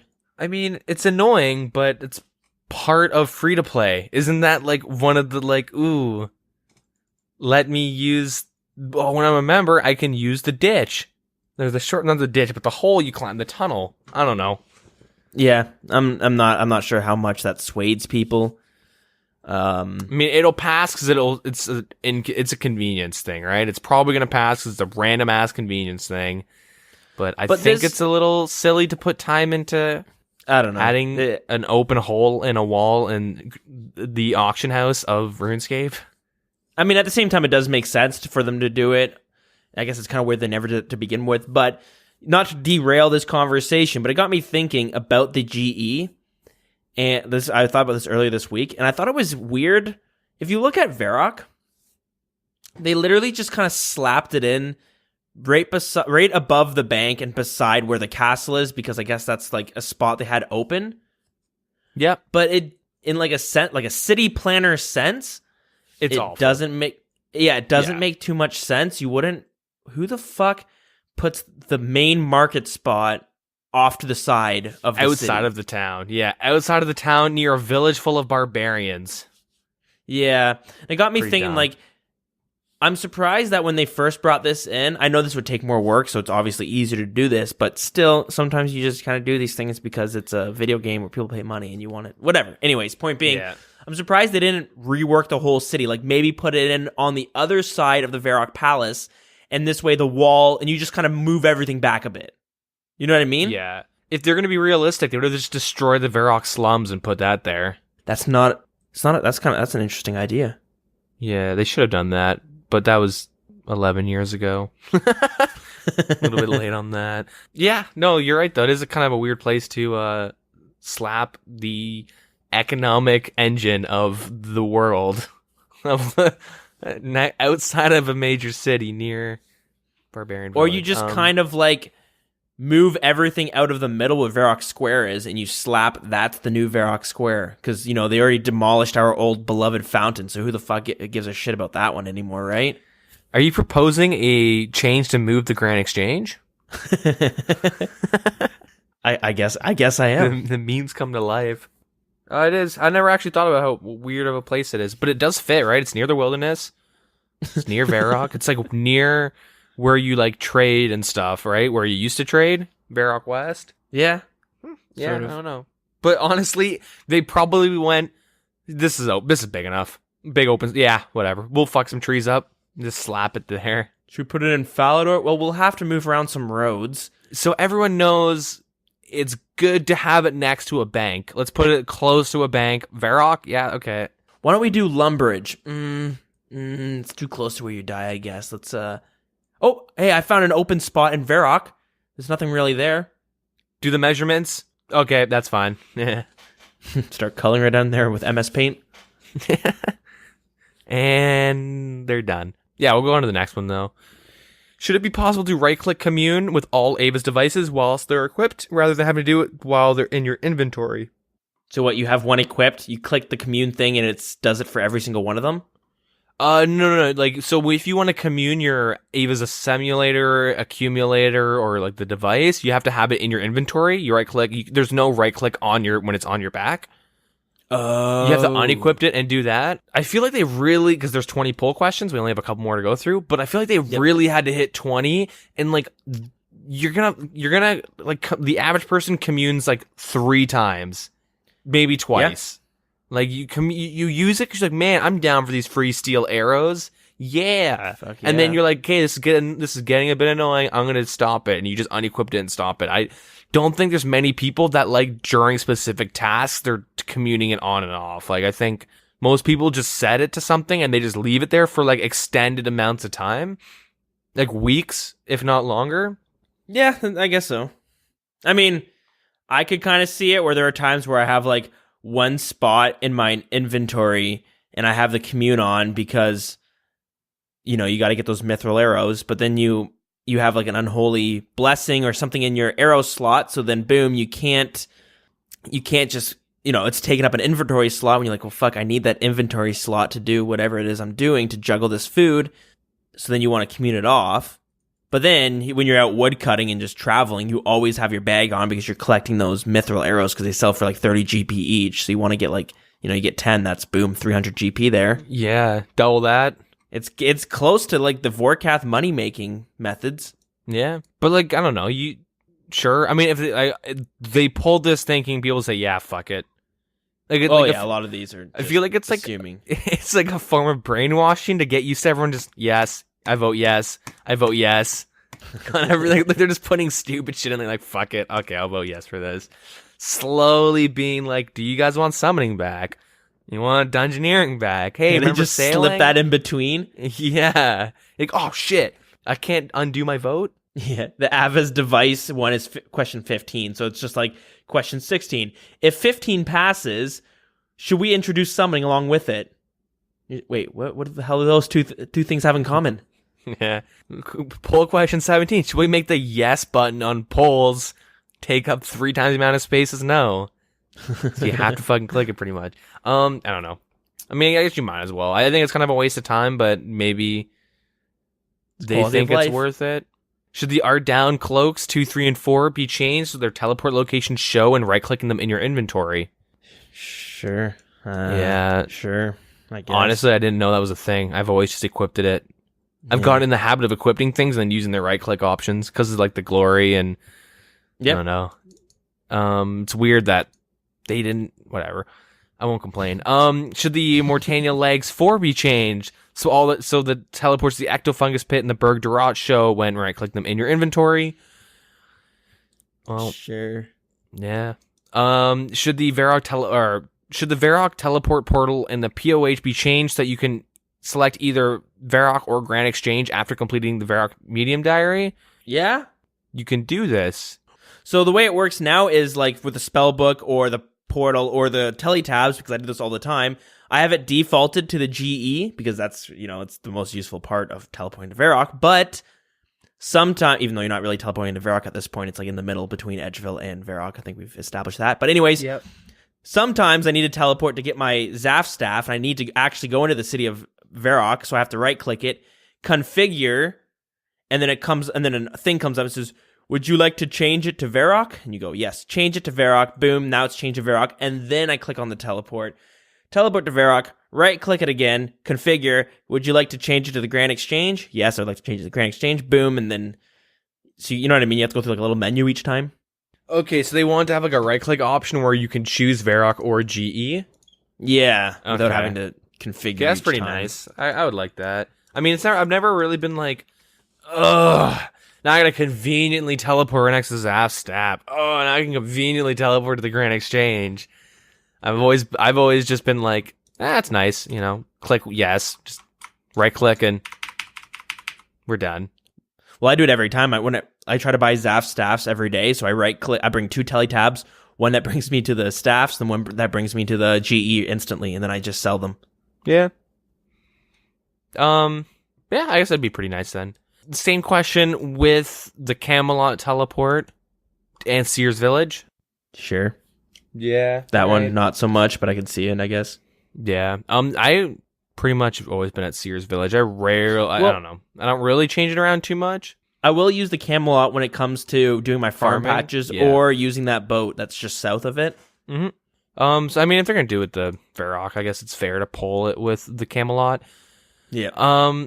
And so let's finish it off with some consistency. Should the Watchtower teleport portal and the POH be changed so you can teleport between the Watchtower or Yanil after completing the already hard diaries with the right click? This would also apply to the Watchtower teleport tab. So it's just consistency for the. I'm gonna say no to this one because I don't have already hards done. I mean, yeah, I guess they might as well. I forgot that you could do that, to be honest. Yeah. Wait a minute. Okay, this is the weird thing. I'm looking at my spell tab right now, and I have my Watchtower teleport. When I right click it, it says Yanil teleport. Like in the middle of my menu, I have cast, Yanil, and configure. Now I can't do no Yanil teleport because I don't have my my hard diaries done. Looks like someone's already been slipping that one in. Yeah. Anyways, we'll move on to the semi-controversial, kind of controversial Easter 2018 holiday event. Before we move on, they have a little snippet here at the bottom of it, of the polls, and we've talked about it before, and I think we're bringing back our favorite topic. Like, I almost had to end the show because this wasn't coming up as often as I wanted to. But it says right here, in case you missed it, we're also running a competition for the best player suggestion for new unique rewards from the Revenant Caves. Yeah, that's right, baby. There's going to be some new unique rewards coming from the Revenant Caves. You can post in the content suggestion forum, the 2007 Scape Reddit, or the Oldschool RS Reddit. There's 2 different subreddits. And yeah, hopefully they get popular enough that's kind of how it gets voted in. I pitched my ring suggestions that I brought up a few times on the show. Different types of recoils, ones that recoil prayer and recoil different stuns and freezes and recoils energy, stuff like that. Fortunately, they got shot down and just shit on within the subreddit, so I don't think they're going to be making it into the polls. Yeah, well, now's your chance, though, because they're running a competition, though. So best player suggestions. No, I reposted this again. Oh, okay.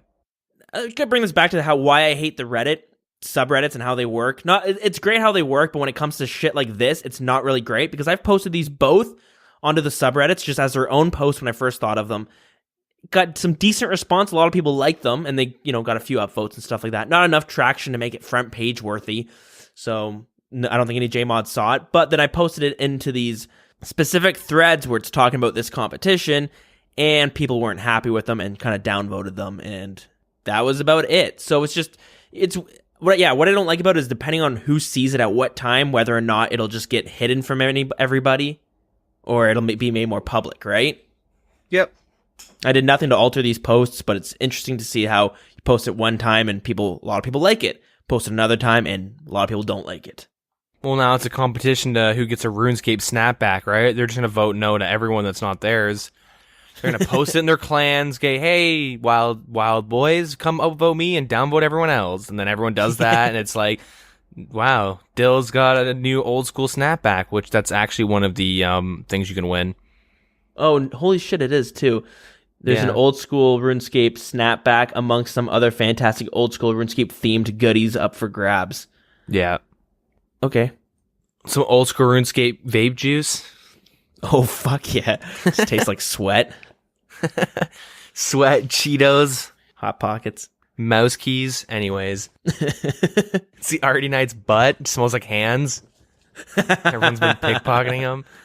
Anyways, let's move on to the Easter 2018 holiday event. So, I haven't done it yet. I'll probably do it today, though, because I've been bored, as I've said 30 fucking times past episode. So I'll just do some dumb shit. I guess I'll just do this. I don't really know. You're a big fan of that fashion scape, too. Yeah. The dumber it looks, it seems like the more you would like it. Whoa, have you seen my Dark Souls setup? Dark Souls-esque setup with like the hood and the Slayer staff. Oh, okay, I have seen that. It's pretty badass. But yeah, most of it's pretty stupid when I'm wearing like my Jester's outfit and stuff. Anyways, balloons. So there's another year and another Easter, and it's on the brink of disaster. The explorer, you should journey south of Fador and visit Easter Bunny to start this year's cracking Easter event.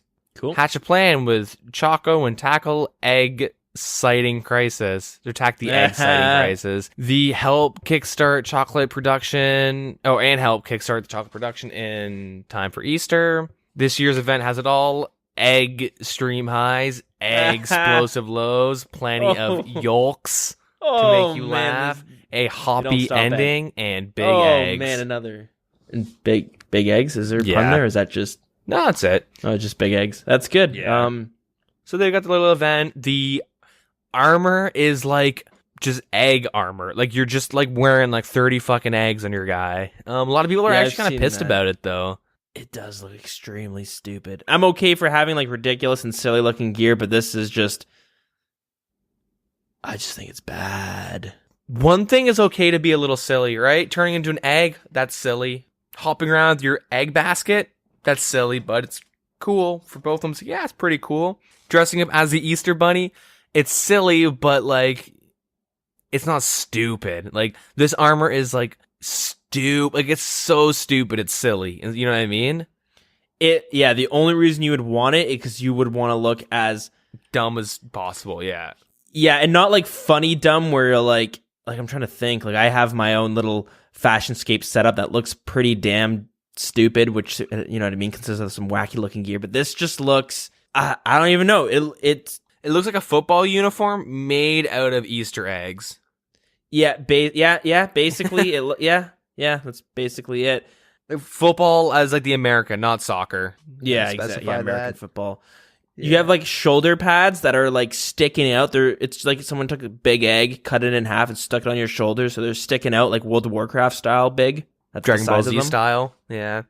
Big stupid helmet. It looks really, really dumb. And there was once a time where like the subreddit would sit down and meme on how stupid the outfits you could wear in RS3 is. You know what I mean? Like, we're like this. Like, look at them. They're stupid. Not us. Not old school. And it's like, everyone's like, oh shit, wait a minute. This is happening to us. Because this gear, like some of the RuneScape 3 stuff, it looks ridiculous. Where it's like you can be a shark and you got these wings and stuff like that. Yep. But honestly, I haven't seen anything that looks like this bad. You know what I mean? I don't know how to explain it. Yeah, it's a little silly. A lot of people are kind of upset with it. For me, I just kind of felt like it was lazy. Yeah, that's what I think. They're trying to be like, let's make something that looks so bad that it's like that they'll never want Easter again. So then they put this in, but you're just like, yeah, it's funny because of how ridiculous it is. But then you realize like this is actually in the game. You know, you have like the chicken outfit, which looks stupid, but it's funny a bit. You know what I mean? It kind of works. Give me like an equipable carrot. That would have been way better. Oh, it's perfect. Like a giant carrot. Like you could use as a sword almost, but it didn't do that much damage. Yeah. Not best in slot or anything. Because gives you larger render distance. Yeah, that'd be a lot less effort and a little bit better than like egg. That's it, just eggs. Gear. Yeah, eggs. lots of eggs. Give me an emote where I like plop an egg. Let me lay an egg or something. And it is funny when you see the way that some people kind of take it. Like, whatever, not a big deal. Okay, fine. It's really not that big of a deal. But I saw somebody post a picture of a character from RuneScape 3, and they had like purple skin, they had some wings, and they had this like smoke come behind them that had like these pink hearts. Yep. And somebody's like the gear we have in our game is way dumber looking than RuneScape 3, and they post that picture. And I was surprised by how many people I saw respond to that saying, no, actually the RuneScape 3 picture is way more stupid looking. And I was like, I mean, not really. It's ridiculous looking, but ours is stupid. Yeah. Anyways, it's whatever. Yeah, I'll still do it though. Just because I want them. I want to know what they're doing for the midsummer event though. That's what I'm kind of waiting for. Because they always have the coolest cosmetic rewards for that, and I've missed it every year. Yeah, that's true. They do have some pretty neat stuff. Yeah, anyways, though, we'll move on. So the Corporeal Beast and the God Wars changes. Uh-oh. So in last week's news post, we announced our intentions to implement some changes to the Corp Cave, the God Wars dungeon boss rooms. These changes were unpulled because we believe they are vital to prevent targeted griefing of Iron Man, and also to prevent Iron Man from abusing special attacks performed by other accounts. We announced the changes before implementing them to ensure your voices would be heard, and we could act on the feedback we provided. Initially, we proposed the Corp Cave would be made for Iron Man of combat levels 50 and over. There were concerns that this wouldn't deter griefing because it's too easily to obtainable, or because the level is too easily obtainable, and it wouldn't resolve the issue. But with this in mind, we've opted to increase the combat level required to enter the cave. There were also concerns that by making this change, we'd be setting a precedent of catering to Iron Man, and there was also a misconception that there would be 2 caves available, which would detract from the immersion of the game, but this isn't the case, as it'll continue to appear as though there was only 1 cave. You'll be able to enter the relevant cave to your account status and level, and we do believe these changes are necessary to Iron Man mode, and both to ensure the enjoyment of Iron Man, but to preserve the challenging nature of gameplay and interactions with other accounts. Nothing will be misused, blah, blah, blah, blah, blah. Okay. It's funny, both of our questions were kind of answered with this. Specifically, though, the Iron Man combat level threshold will now be 90 and above. Nice. And the God Wars dungeon will now reset when the room becomes empty. This means that without any players in the room, provided the boss has taken damage, the boss will reset and spawn again at the usual respawn rate. So after a minute, it would just reset pretty much with no one entering. I guess if you're an Iron Man, you just have to wait a minute before you jump into any room at God Wars. Yeah, I guess so. I don't know. Because there's no way to tell if it's been hit. So you have to just sit there, you get there, open up a timer, put like a minute 30 in, and just wait, and then go in. Just to make sure that the boss doesn't take any damage. So they kind of say that they're not going to keep catering towards Iron Man. And yeah, they're going to increase the combat level. So both of our questions were kind of answered with this update on these changes. That's good. Yeah, I will say that like I hope it kind of stops here with the bossing stuff. Even if it's like Cerberus, I don't want any of like them to keep adding updates just specifically for Iron Man. You know what I mean? Not updates, but like these types of big changes. Mm-hmm. But I think it will stop here because God Wars and the Corp Beast are like the only problematic ones where like griefing and like hour of your time is kind of thrown away type of a deal. So I guess that's kind of nice. Do you have any thoughts on that stuff? No, it's good to see that they kind of made it clear that they don't want to cater towards Iron Man for like things like this.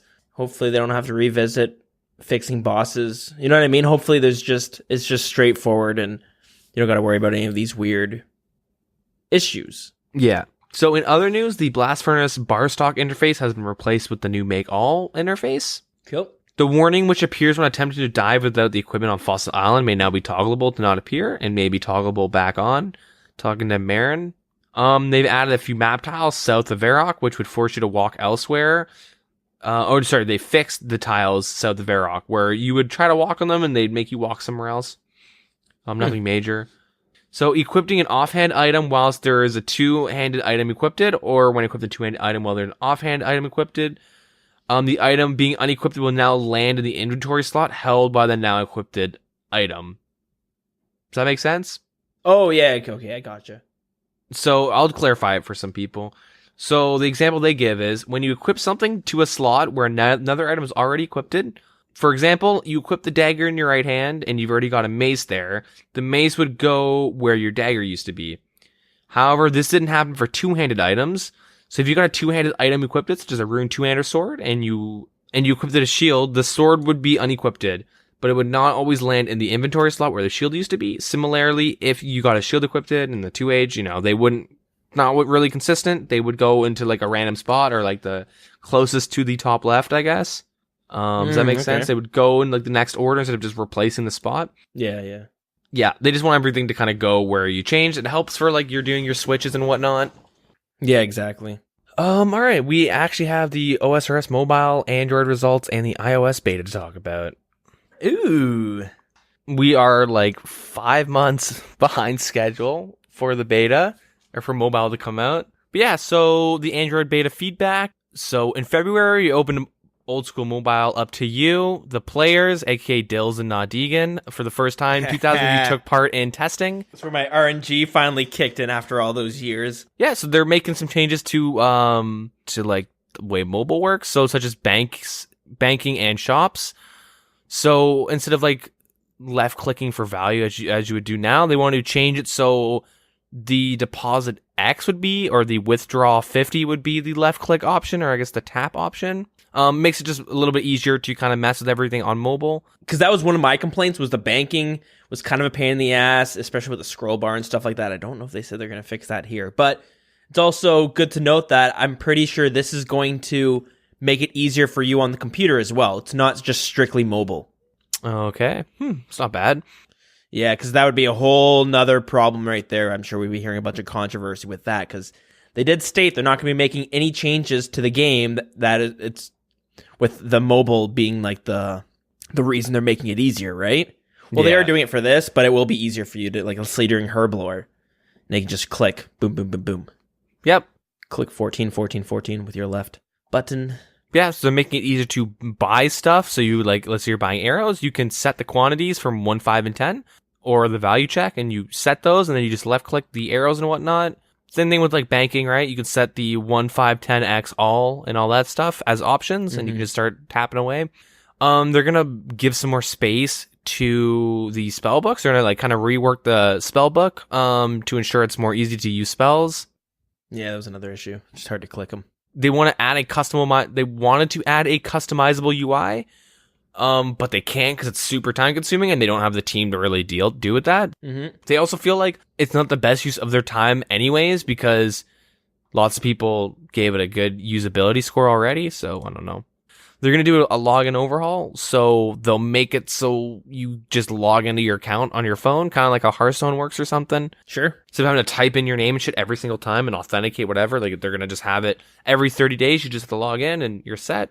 Perfect. The shift click drop on the desktop has become a core function of the efficient gameplay since 2017 on its release. Hell yeah. With that being said, there's now going to be a drop mode you can set in the interface so you can just drop stuff. Cool. Yep, they're refining what gestures and controls do what actions and whatnot. It's kind of hard for them to figure that out, but they'll kind of work on it. They're going to be implementing a controls tutorial available on demand for those on mobile to see a demonstration of exactly how the controls work. With the tooltips, they want to make it so, like, currently the tooltips are only visible when you hover your mouse over game elements, but it's not useful on the phone, obviously, because tapping it. They're trying to figure out the best way to replicate tooltips, because I guess I never even thought about that. Hovering, finding out how much experience you need for a skill would be next to impossible. Well, the reason it's kind of hard was because when I was doing it, your thumb covers up what you need to see. Yeah. So, like, you're pressing down with your thumb. The experience, it says needed for your next level, you can barely see it because your thumb's there. Yeah. Knowing what actions you've just initiated is generally considered a good user experience. We know that because we get a yellow or red X depending on what happened when you interact with the game. That doesn't really work with mobile though, so they're going to try and find a way on how to do that. Anyways, with all the stuff they're changing and talking about, how do you feel? Is there anything they missed out on? Because like you were in the beta. It seemed pretty good. Another complaint I had was the scrolling in the bank, which I don't. But they said they're going to be looking at banking in shops. So I'm sure they're going to probably see that as well. Yeah, maybe add arrows or something with a scroll bar. Well, yeah, what I thought was just dragging it, and then if you wanted, because what you can do is you can move an item. If let's say you're reorganizing your bank, you press your finger on an item. And you hold it there, and then you kind of pick it up, and then you can, if you're still holding it, you drag it around, and if you drag it down, you'll scroll down with your bank. Mm-hmm. So that it's easy to do it with that, but if you're not wanting to move shit around in your bank, it gets kind of difficult because you can't just like, it's similar to with whatever. You just do a swipe, and you kind of scroll through your whole bank. You know what I mean? Depending on how hard you swipe it, the faster and more it'll go down in your bank. Yeah, but I found it was like, if you didn't, I have tons of tabs and I'm super organized with my bank, so I didn't have too much issues. But if you don't have any tabs, I can only imagine how much of a pain in the ass it would be. But yeah, besides that, it's good to know that at the beginning they did say that the response through the survey and for the Android beta was an overwhelming positive one, and people thought it was great.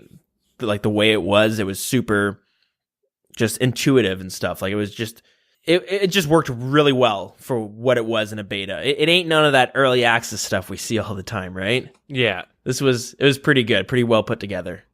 Well, that's good to hear. Yeah, in April they're going to be doing the iOS beta for all you Apple kids. Yeah, the good old Applers. Yeah, so Tuesday, April 10th, the invites will be sent. The 13th, the beta will be open. The 16th, the survey will be sent. The 19th, beta will be closed.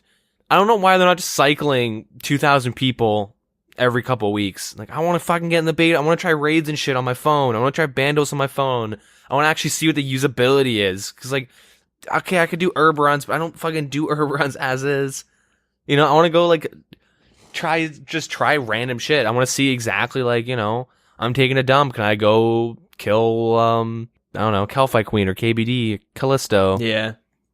Like, I saw some write-ups about bossing and how it is difficult, but you could do it. It's just, it should be this way, but it will be more difficult to do on your phone, obviously. Yeah, it obviously shouldn't be better, or, you know, you're going to be at a clear disadvantage in general on your phone. But I just want to see, like, kind of how it played out, right? Yeah, it is pretty good. Would it be one of those mobile games where I put my phone down and I don't have my hand, you know what I mean? Because my thumbs are covering important parts of the UI at all times, like some games. Yeah. Or like I have my hand in that weird shape where I'm coming from the top of the screen, coming downwards, or, you know, or can't just hold it comfortably. Yeah, like from what I saw, you definitely can. I was able to, you know, I did Slayer and I did a bunch of like skilling and stuff like that because at work, skilling is fucking perfect. Pick it up for 10 minutes, do a quick little herb run, put it back down. Mm-hmm. So it's great for that. But one thing we'll run over, because if you weren't in the beta or if you forgot when we did bring this up, but if you're an iOS user, you could be having to deal with this. The way they do it is, first things first, they'll send you a message in your RuneScape account mail center. You basically have to go on the website, go log into your account, and then check your mailing part, and then it'll say, "Boom, you received the beta." Da da da da da. It'll give you kind of a code in that message. You will also get an email with that same code. So don't go to your email first, because there's a lot of phishing emails and stuff like that are getting sent out to steal your information. So like you could check your email, but don't go off the email, go off the mail you receive in your account on the website. And yeah, do it from there. All right, it's good to know. You know, for the beta, I won't be getting fucking invited to, because I'm gonna go buy an iPhone. Do that buy right iPhone now. X. Yeah, I'll be right back, guys. Spend $1,000. I'll get it, use it for a week, or if I don't get in the beta, then I'll just return it. Can you do that? No, probably not. But yeah, that being said, that is it for the updates. Cool stuff, fun stuff. And since that's all for the updates, moving on to community stuff, I didn't see a whole lot going on, at least nothing interesting to talk about. The one thing I noticed, and this was actually going back a couple weeks, was a suggestion. We don't normally talk about suggestions on the show. We thought about a segment where we would talk about like a suggestion of the week, and we did try it out, but we cut it out because it just turned into like really bad suggestions were coming out all the time. Yeah. So it was nothing that we wanted to talk about. Meteor mining, summoning. Week 3 of summoning.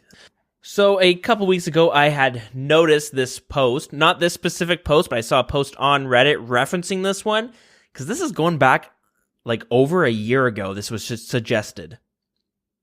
And I just started looking at it, but it was a really well made design for one of the cities in RuneScape that we have not yet received and has been kind of sitting empty in our world map. So we have kind of 2 of them that I can think of off the top of my head. One of them is Prifddinas, which is the Elven city. And the other one is Menaphos, which is right next to Sophanum. Little fun fact, that's Menaphos is Sophanum backwards, basically. But that's another area that's been left kind of empty. RuneScape 3 does have them, but it's just something we never got in old school RuneScape because I don't know, because we just didn't, right? Yeah. Yeah, I saw this suggestion going a year back, and it was created by a user named Darkblade273. And yeah, I thought it was a really cool idea. And it's something that I hope we do see at some point, because, you know, the little kid in me remembers just wandering up to these it's like a crystal wall is just blocking you off from going inside of it.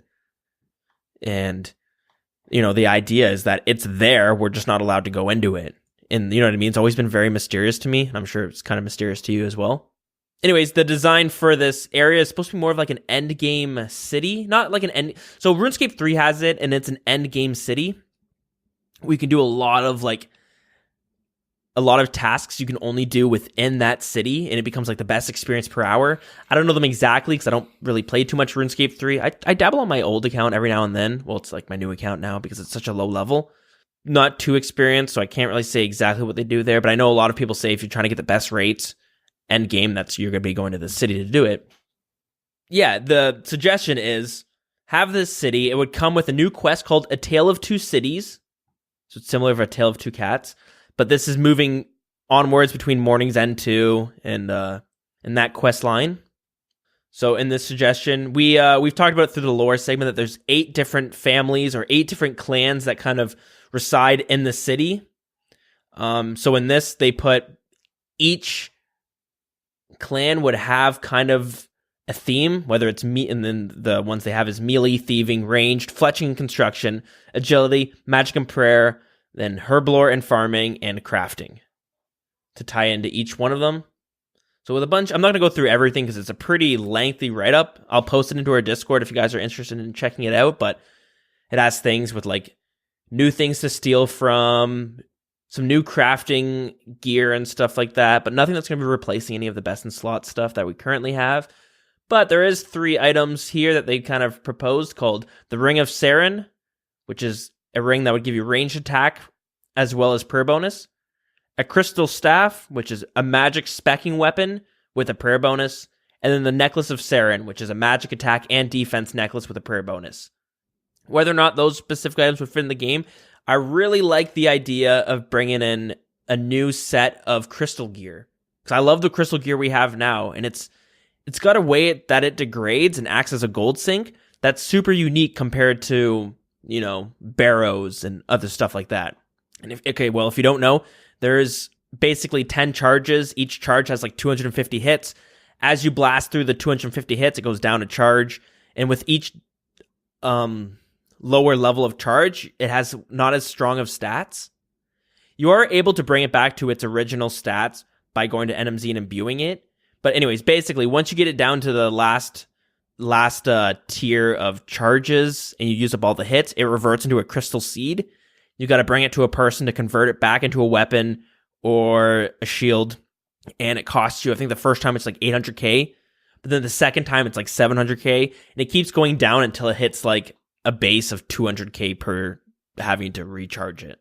But yeah, I don't know how you feel about something like that. I think it's a pretty cool idea, so I thought I would bring it up. I think it would be cool to have like the Prifddinas or whatever, that city be like implemented into the game and Menethos and all that. Yep. But the only thing is, when it happened with RS3, it kind of, like they had another Grand Exchange there, which is obviously a big issue, but it really did split the community in a way, and there's like, it opened up with like a lot of kind of overpowered or like strong best in slot training methods, and it kind of like mess with the balance of things. And we keep we've said this in the past, but we wouldn't make the same mistakes as RS3 type of a thing, but Jagex kind of does repeat itself in terms of making the same mistakes. We've talked about that in the past quite a bit, so it kind of makes me hesitant on yeah, sure, because unless everyone can get behind a new Artie Knights type of a thing with a new thing to pickpocket that's really good, maybe 95 plus thieving or whatever it is. Yeah. I think the main thing is if you bring a new city like this without any good, when I say good content, I mean like good rewarding content, people won't really do it. Like Fossil Island, people do it, but it's not that popular. You rarely see people there compared to. There's more people in each world at Otto's Grotto than Fossil Island. You do make a good point of splitting the community within the game a bit. You saw this issue with World of Warcraft, if you ever play that game. They have the main cities of Orgrimmar for the Horde faction, and then I believe it's Ironforge for Stormwind for the Alliance faction. But then with the next expansion, which was Burning Crusade, they came out with a new city called Shatrath City, which was in this new continent or whatever called the Outlands. Oh, yeah, you're going way back. Yeah, this new city would bring every person could go there. So suddenly this is where like the new hub was that people would go. But you found people, not as many people were suddenly at Orgrimmar or Stormwind. And then with the next expansion, they brought in, I can't even remember what the city was called, but I believe it was that floating city. From $1? Maybe. But then you saw that like Shatrath City became, like it had very little people there unless you were doing the content on that area. Yeah, I mean, that's kind of WoW's a bit different in terms of like everyone's, you hit a set level decently fast and you just kind of hang out there and everything is just like you're kind of playing for the end game. Old school, like the issue is that it's more of a sandboxy game and like it's very open where I go to Lumbridge and Varrock all the time, or I go to Faldor like, every day still. Like I'm always kind of going around the whole map. But like if you split like the high level community and the lower levels, the player base isn't really that big as is. Yeah. So it's kind of bad. I mean, it wouldn't be as bad because like they wouldn't be adding a second Grand Exchange. I'd hope they wouldn't at least. No, that's the problem. The big issue is that they have to bring in really good either money or experience methods for higher leveled people. Or unique rewards, right? Yeah. Gives you a reason to go there for something. Before like any new unique, like the ones you're talking about, those like, I want to see how raids play out because I feel like a lot of people are going to go, oh shit, these are a little bit too good. Like the same thing with like the Twisted Bow. Same thing, like Ancestral is so fucking strong. You know what I mean? Like all like the raids 1 gear was really good. And like, I guess the Dragon Hunter crossbow wasn't that good, but now it's been buffed and you're like, fuck me, this is really strong. Like the Elder Maul is like, it's niche, but it's pretty decent. I mean, obviously there are some trash items. The Dragon Claws, it kind of fucks with PvP pretty hard. Just a little bit. But like, I don't know. I think people were like kind of more accepting with that. The T-Bow, like Twisted Bow really is disgustingly broken. And depending on how, because these new items aren't niche coming in. These Raids 2 items aren't going to be as niche. Like the Rapier will straight up replace your Tentacle Whip unless you're fighting something that's weak to slash. But it'll pretty much replace the Tentacle Whip. The new staff will replace the Trident. The Scythe will replace the Whip in terms of slash, I believe. Yeah. And slash, like, things are weak to slash. So, like, I want to see, since these items aren't as niche coming, I want to see where they kind of sit. And if you have a million different niche items, it's like, that's kind of what Jagex answers being. And if they keep adding them, it gets to a point where, like, the items you have to get are too far spread out. You know what I mean? Like, if you want to get every best in slot item in the game, you're going to be getting items that you use once a month. You know what I mean? Like you get like a spectral shield. You're going to use that only on Cerberus tasks, pretty much. I mean, obviously there's other things you would, but pretty much you'd only be using on Cerberus. The bludgeon, I guess maybe Cerberus too, but gargoyles. Like, I don't know. It's kind of weird. I do like I do want to see like a new city or something. I am kind of worried though because of like Zia's taken so long to like actually finish. Yeah, that's a weird one, isn't it? Yeah, so like maybe in the far future, I'd still like to see them kind of finish mobile, finish raids, work a bit more on Zia, and then kind of start looking at like what the community, not like what we want, but like what they should kind of do, like what we need, what holes are left to fill. Yeah, exactly. And there are some splotches in the map that need to be filled in, and those are two big ones. Anyways, the reason I wanted to bring this one up because it was a good suggestion, but but on top of that, I noticed that at the time it was posted, a JMod had actually responded on it. This was Mod West, and he says, "Great job. Funnily enough, Kieran was showing me the Elf City in the main game today. Never have actually been there myself. If we are to make a version of it, I definitely want to make it different to how their version is, and preferably keep the skilling areas outside of the city as you've done." And that he also says that the force is in need of being more than just a nuisance to other players.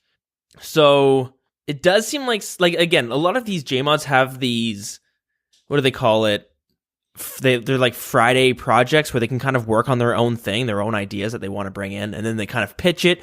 That's what we saw with the Revenant Caves. It was somebody's kind of like they have like a free day to do whatever the hell they want, and they pitch it, and if people like it, they bring it into the game. This could be following on to somebody's like side project sort of deal.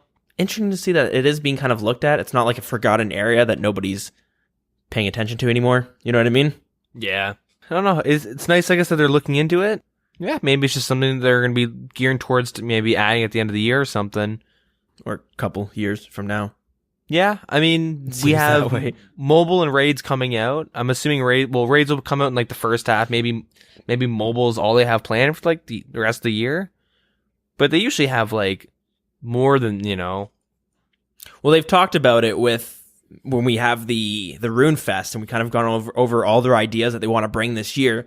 Yep. One of them was the Farming Guild. If you remember that, kind of like a new expansion to the farming skill, as well as a bunch of PvP updates. Now we did get some of it with the Revenant Caves and the Mage Arena 2, which at the time very underwhelming. Luckily, Mage Arena 2 is a lot better now, but still.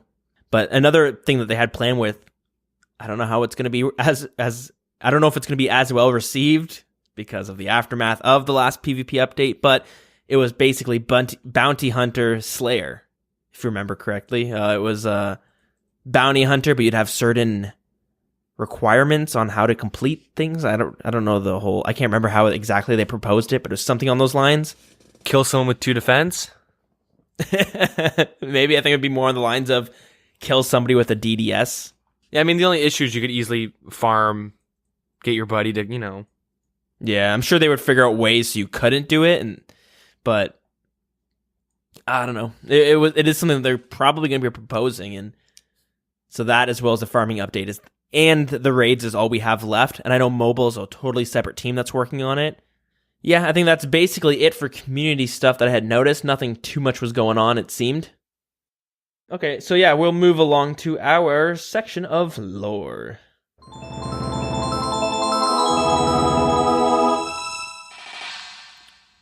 So last week, we wrapped up the lore segments talking about all the different races within old school RuneScape. And I believe now is the perfect time to start going through kind of the history of RuneScape and what's kind of happened in the past. Which means we're going to be starting this week talking about the very first age. It is something that we have talked about in our first lore segment when we were talking about the Elder Gods. So some of this might sound familiar, but we'll go through all the things that we do know and I guess other theories for the first age. The first age is also known as the Age of Creation. There is very little known about this era as it happened roughly 8,000 years ago. But what is safe to assume is that this is the period in which Guthix discovered a blank plane where he called it Gielinor and began to shape it how he pleased. After Guthix had created this world, it is believed the god Seren, which is the god of the elves, arrived as well. Besides Guthix, she is currently the only other god who arrived during this age, or that we can assume arrived during this age. This is also the era in which it may have been possible for the elves to arrive onto Gielinor. Roughly 4,000 years later, after the creation of this world, Guthix descends underground, beginning his slumber, and this event is what marks the end of the very first age. Those events are what is commonly believed amongst most of the people on Gielinor, but there is alternate theories when it comes to this. There is a book of folklore titled The Myth of the Elder Dragons, which is found in the Wise Old Man's house. And this states that, quote, although the Elder Dragons are generally considered to be a myth, stories tell of an ancient race that dwelt on Gielinor before any other. In some arcane way, their life force was linked to the life of the world itself. It is written that, as long as the Elder Dragons continue to live, the world shall not end.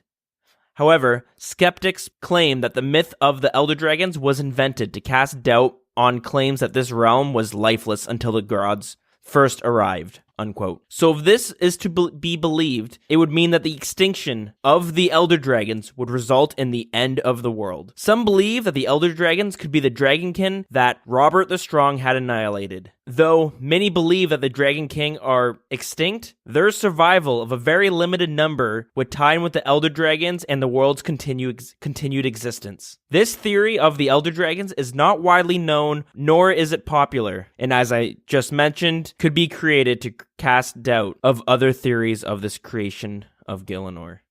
Unfortunately, that is, for the most part, all that is known about the First Age. These events happened about 8,000 years ago, and lasted for about 4,000 years before the end of that age. And which means next week we'll be talking about the Second Age, where we begin to see a lot more god activity. It is often referred to as the Golden Age of Zeros, and the age of when gods walked. And that is all this week for lore. And with all that done there, now it is time for us to kind of move on to our little community and how you guys can get in contact with us and all that jazz. First things first, I put a little poll, and I kind of got everyone else's ideas on when we asked it, I think it was 2 weeks ago, about whether we should have Dead Man Mode separate episodes, or if we should combine the two when they happen, in the regular one. And it seemed like most people want them to be tied into the regular episodes. My only worry is that sometimes I feel like these episodes are going to go on a little bit too long, but I haven't heard too many complaints about them, so if you do have a complaint, let us know that if you feel like they're too long, let us know why and stuff like that. Or if you want them to be separated, please let us know, because yeah, sometimes I'm putting out like a 3-hour episode. I'm like, I hope people don't start getting burnt out of this, but you know, I guess so far so good, right? Yeah, I guess so. I mean, yeah, feel free to tell us if it's a bit much, because like sometimes, yeah, if it goes too long, we're kind of like, oh fuck, let's just end this. Let's hurry this up. Like, it's getting way too long. And a big part of it is, like, I listen to a lot of podcasts at work, and there's only a handful of podcasts that I listen to that go that long. And, you know, a lot of the video game-related podcasts that I check out, they seem to be not as long as ours tend to be, so that's why I sometimes get a little... palms start getting a little sweaty once we hit that 2.5-hour mark, and I'm like, ooh, ay. Yeah. So, yeah, please let us know. But, yeah, it seems like everyone's enjoyed that, which is great to hear. It's surprising, to be honest, but... So yeah, for now, we will be keeping the Dead Man Mode and the regular episodes kind of tied together when the tournaments happen. If for whatever reason we decided to start doing Dead Man Mode stuff ourselves and start trying to tackle that section of the game, if we want to give like full in-depth walkthroughs of what we're doing, we might start doing separately then, but you know, for now, we'll cross that bridge when we get there, I guess. Yeah. Okay, cool. And the last thing that's kind of going on is the Blacksmith Bhooley giveaway. I think that's what we're going to start calling it, because that's basically what's going on here.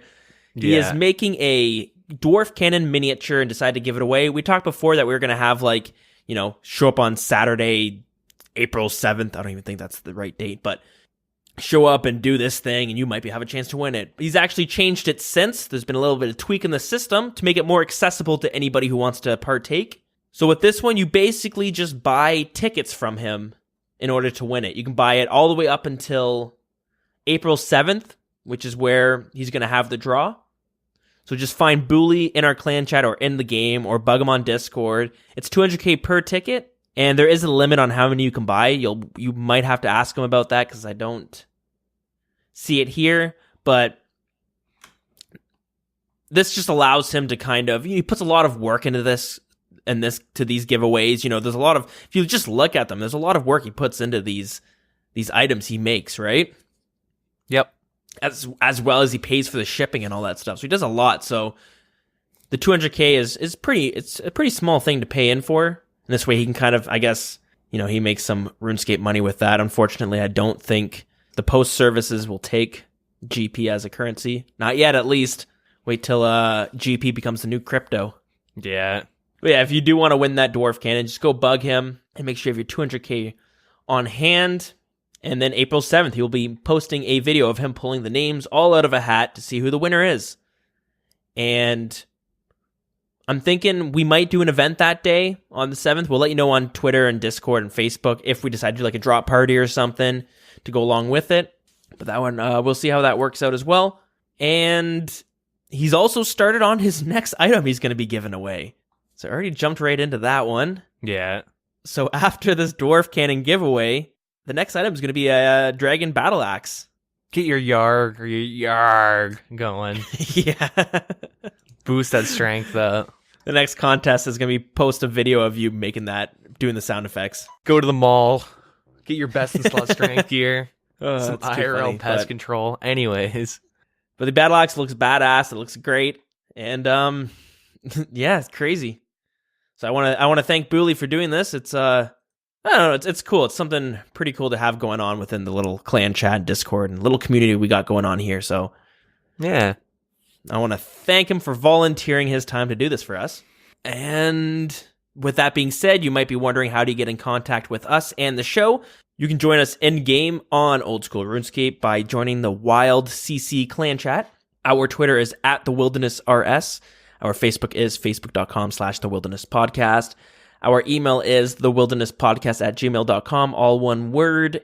And if you want to join our Discord, we do have them both posted on the Facebook page as well as the Twitter.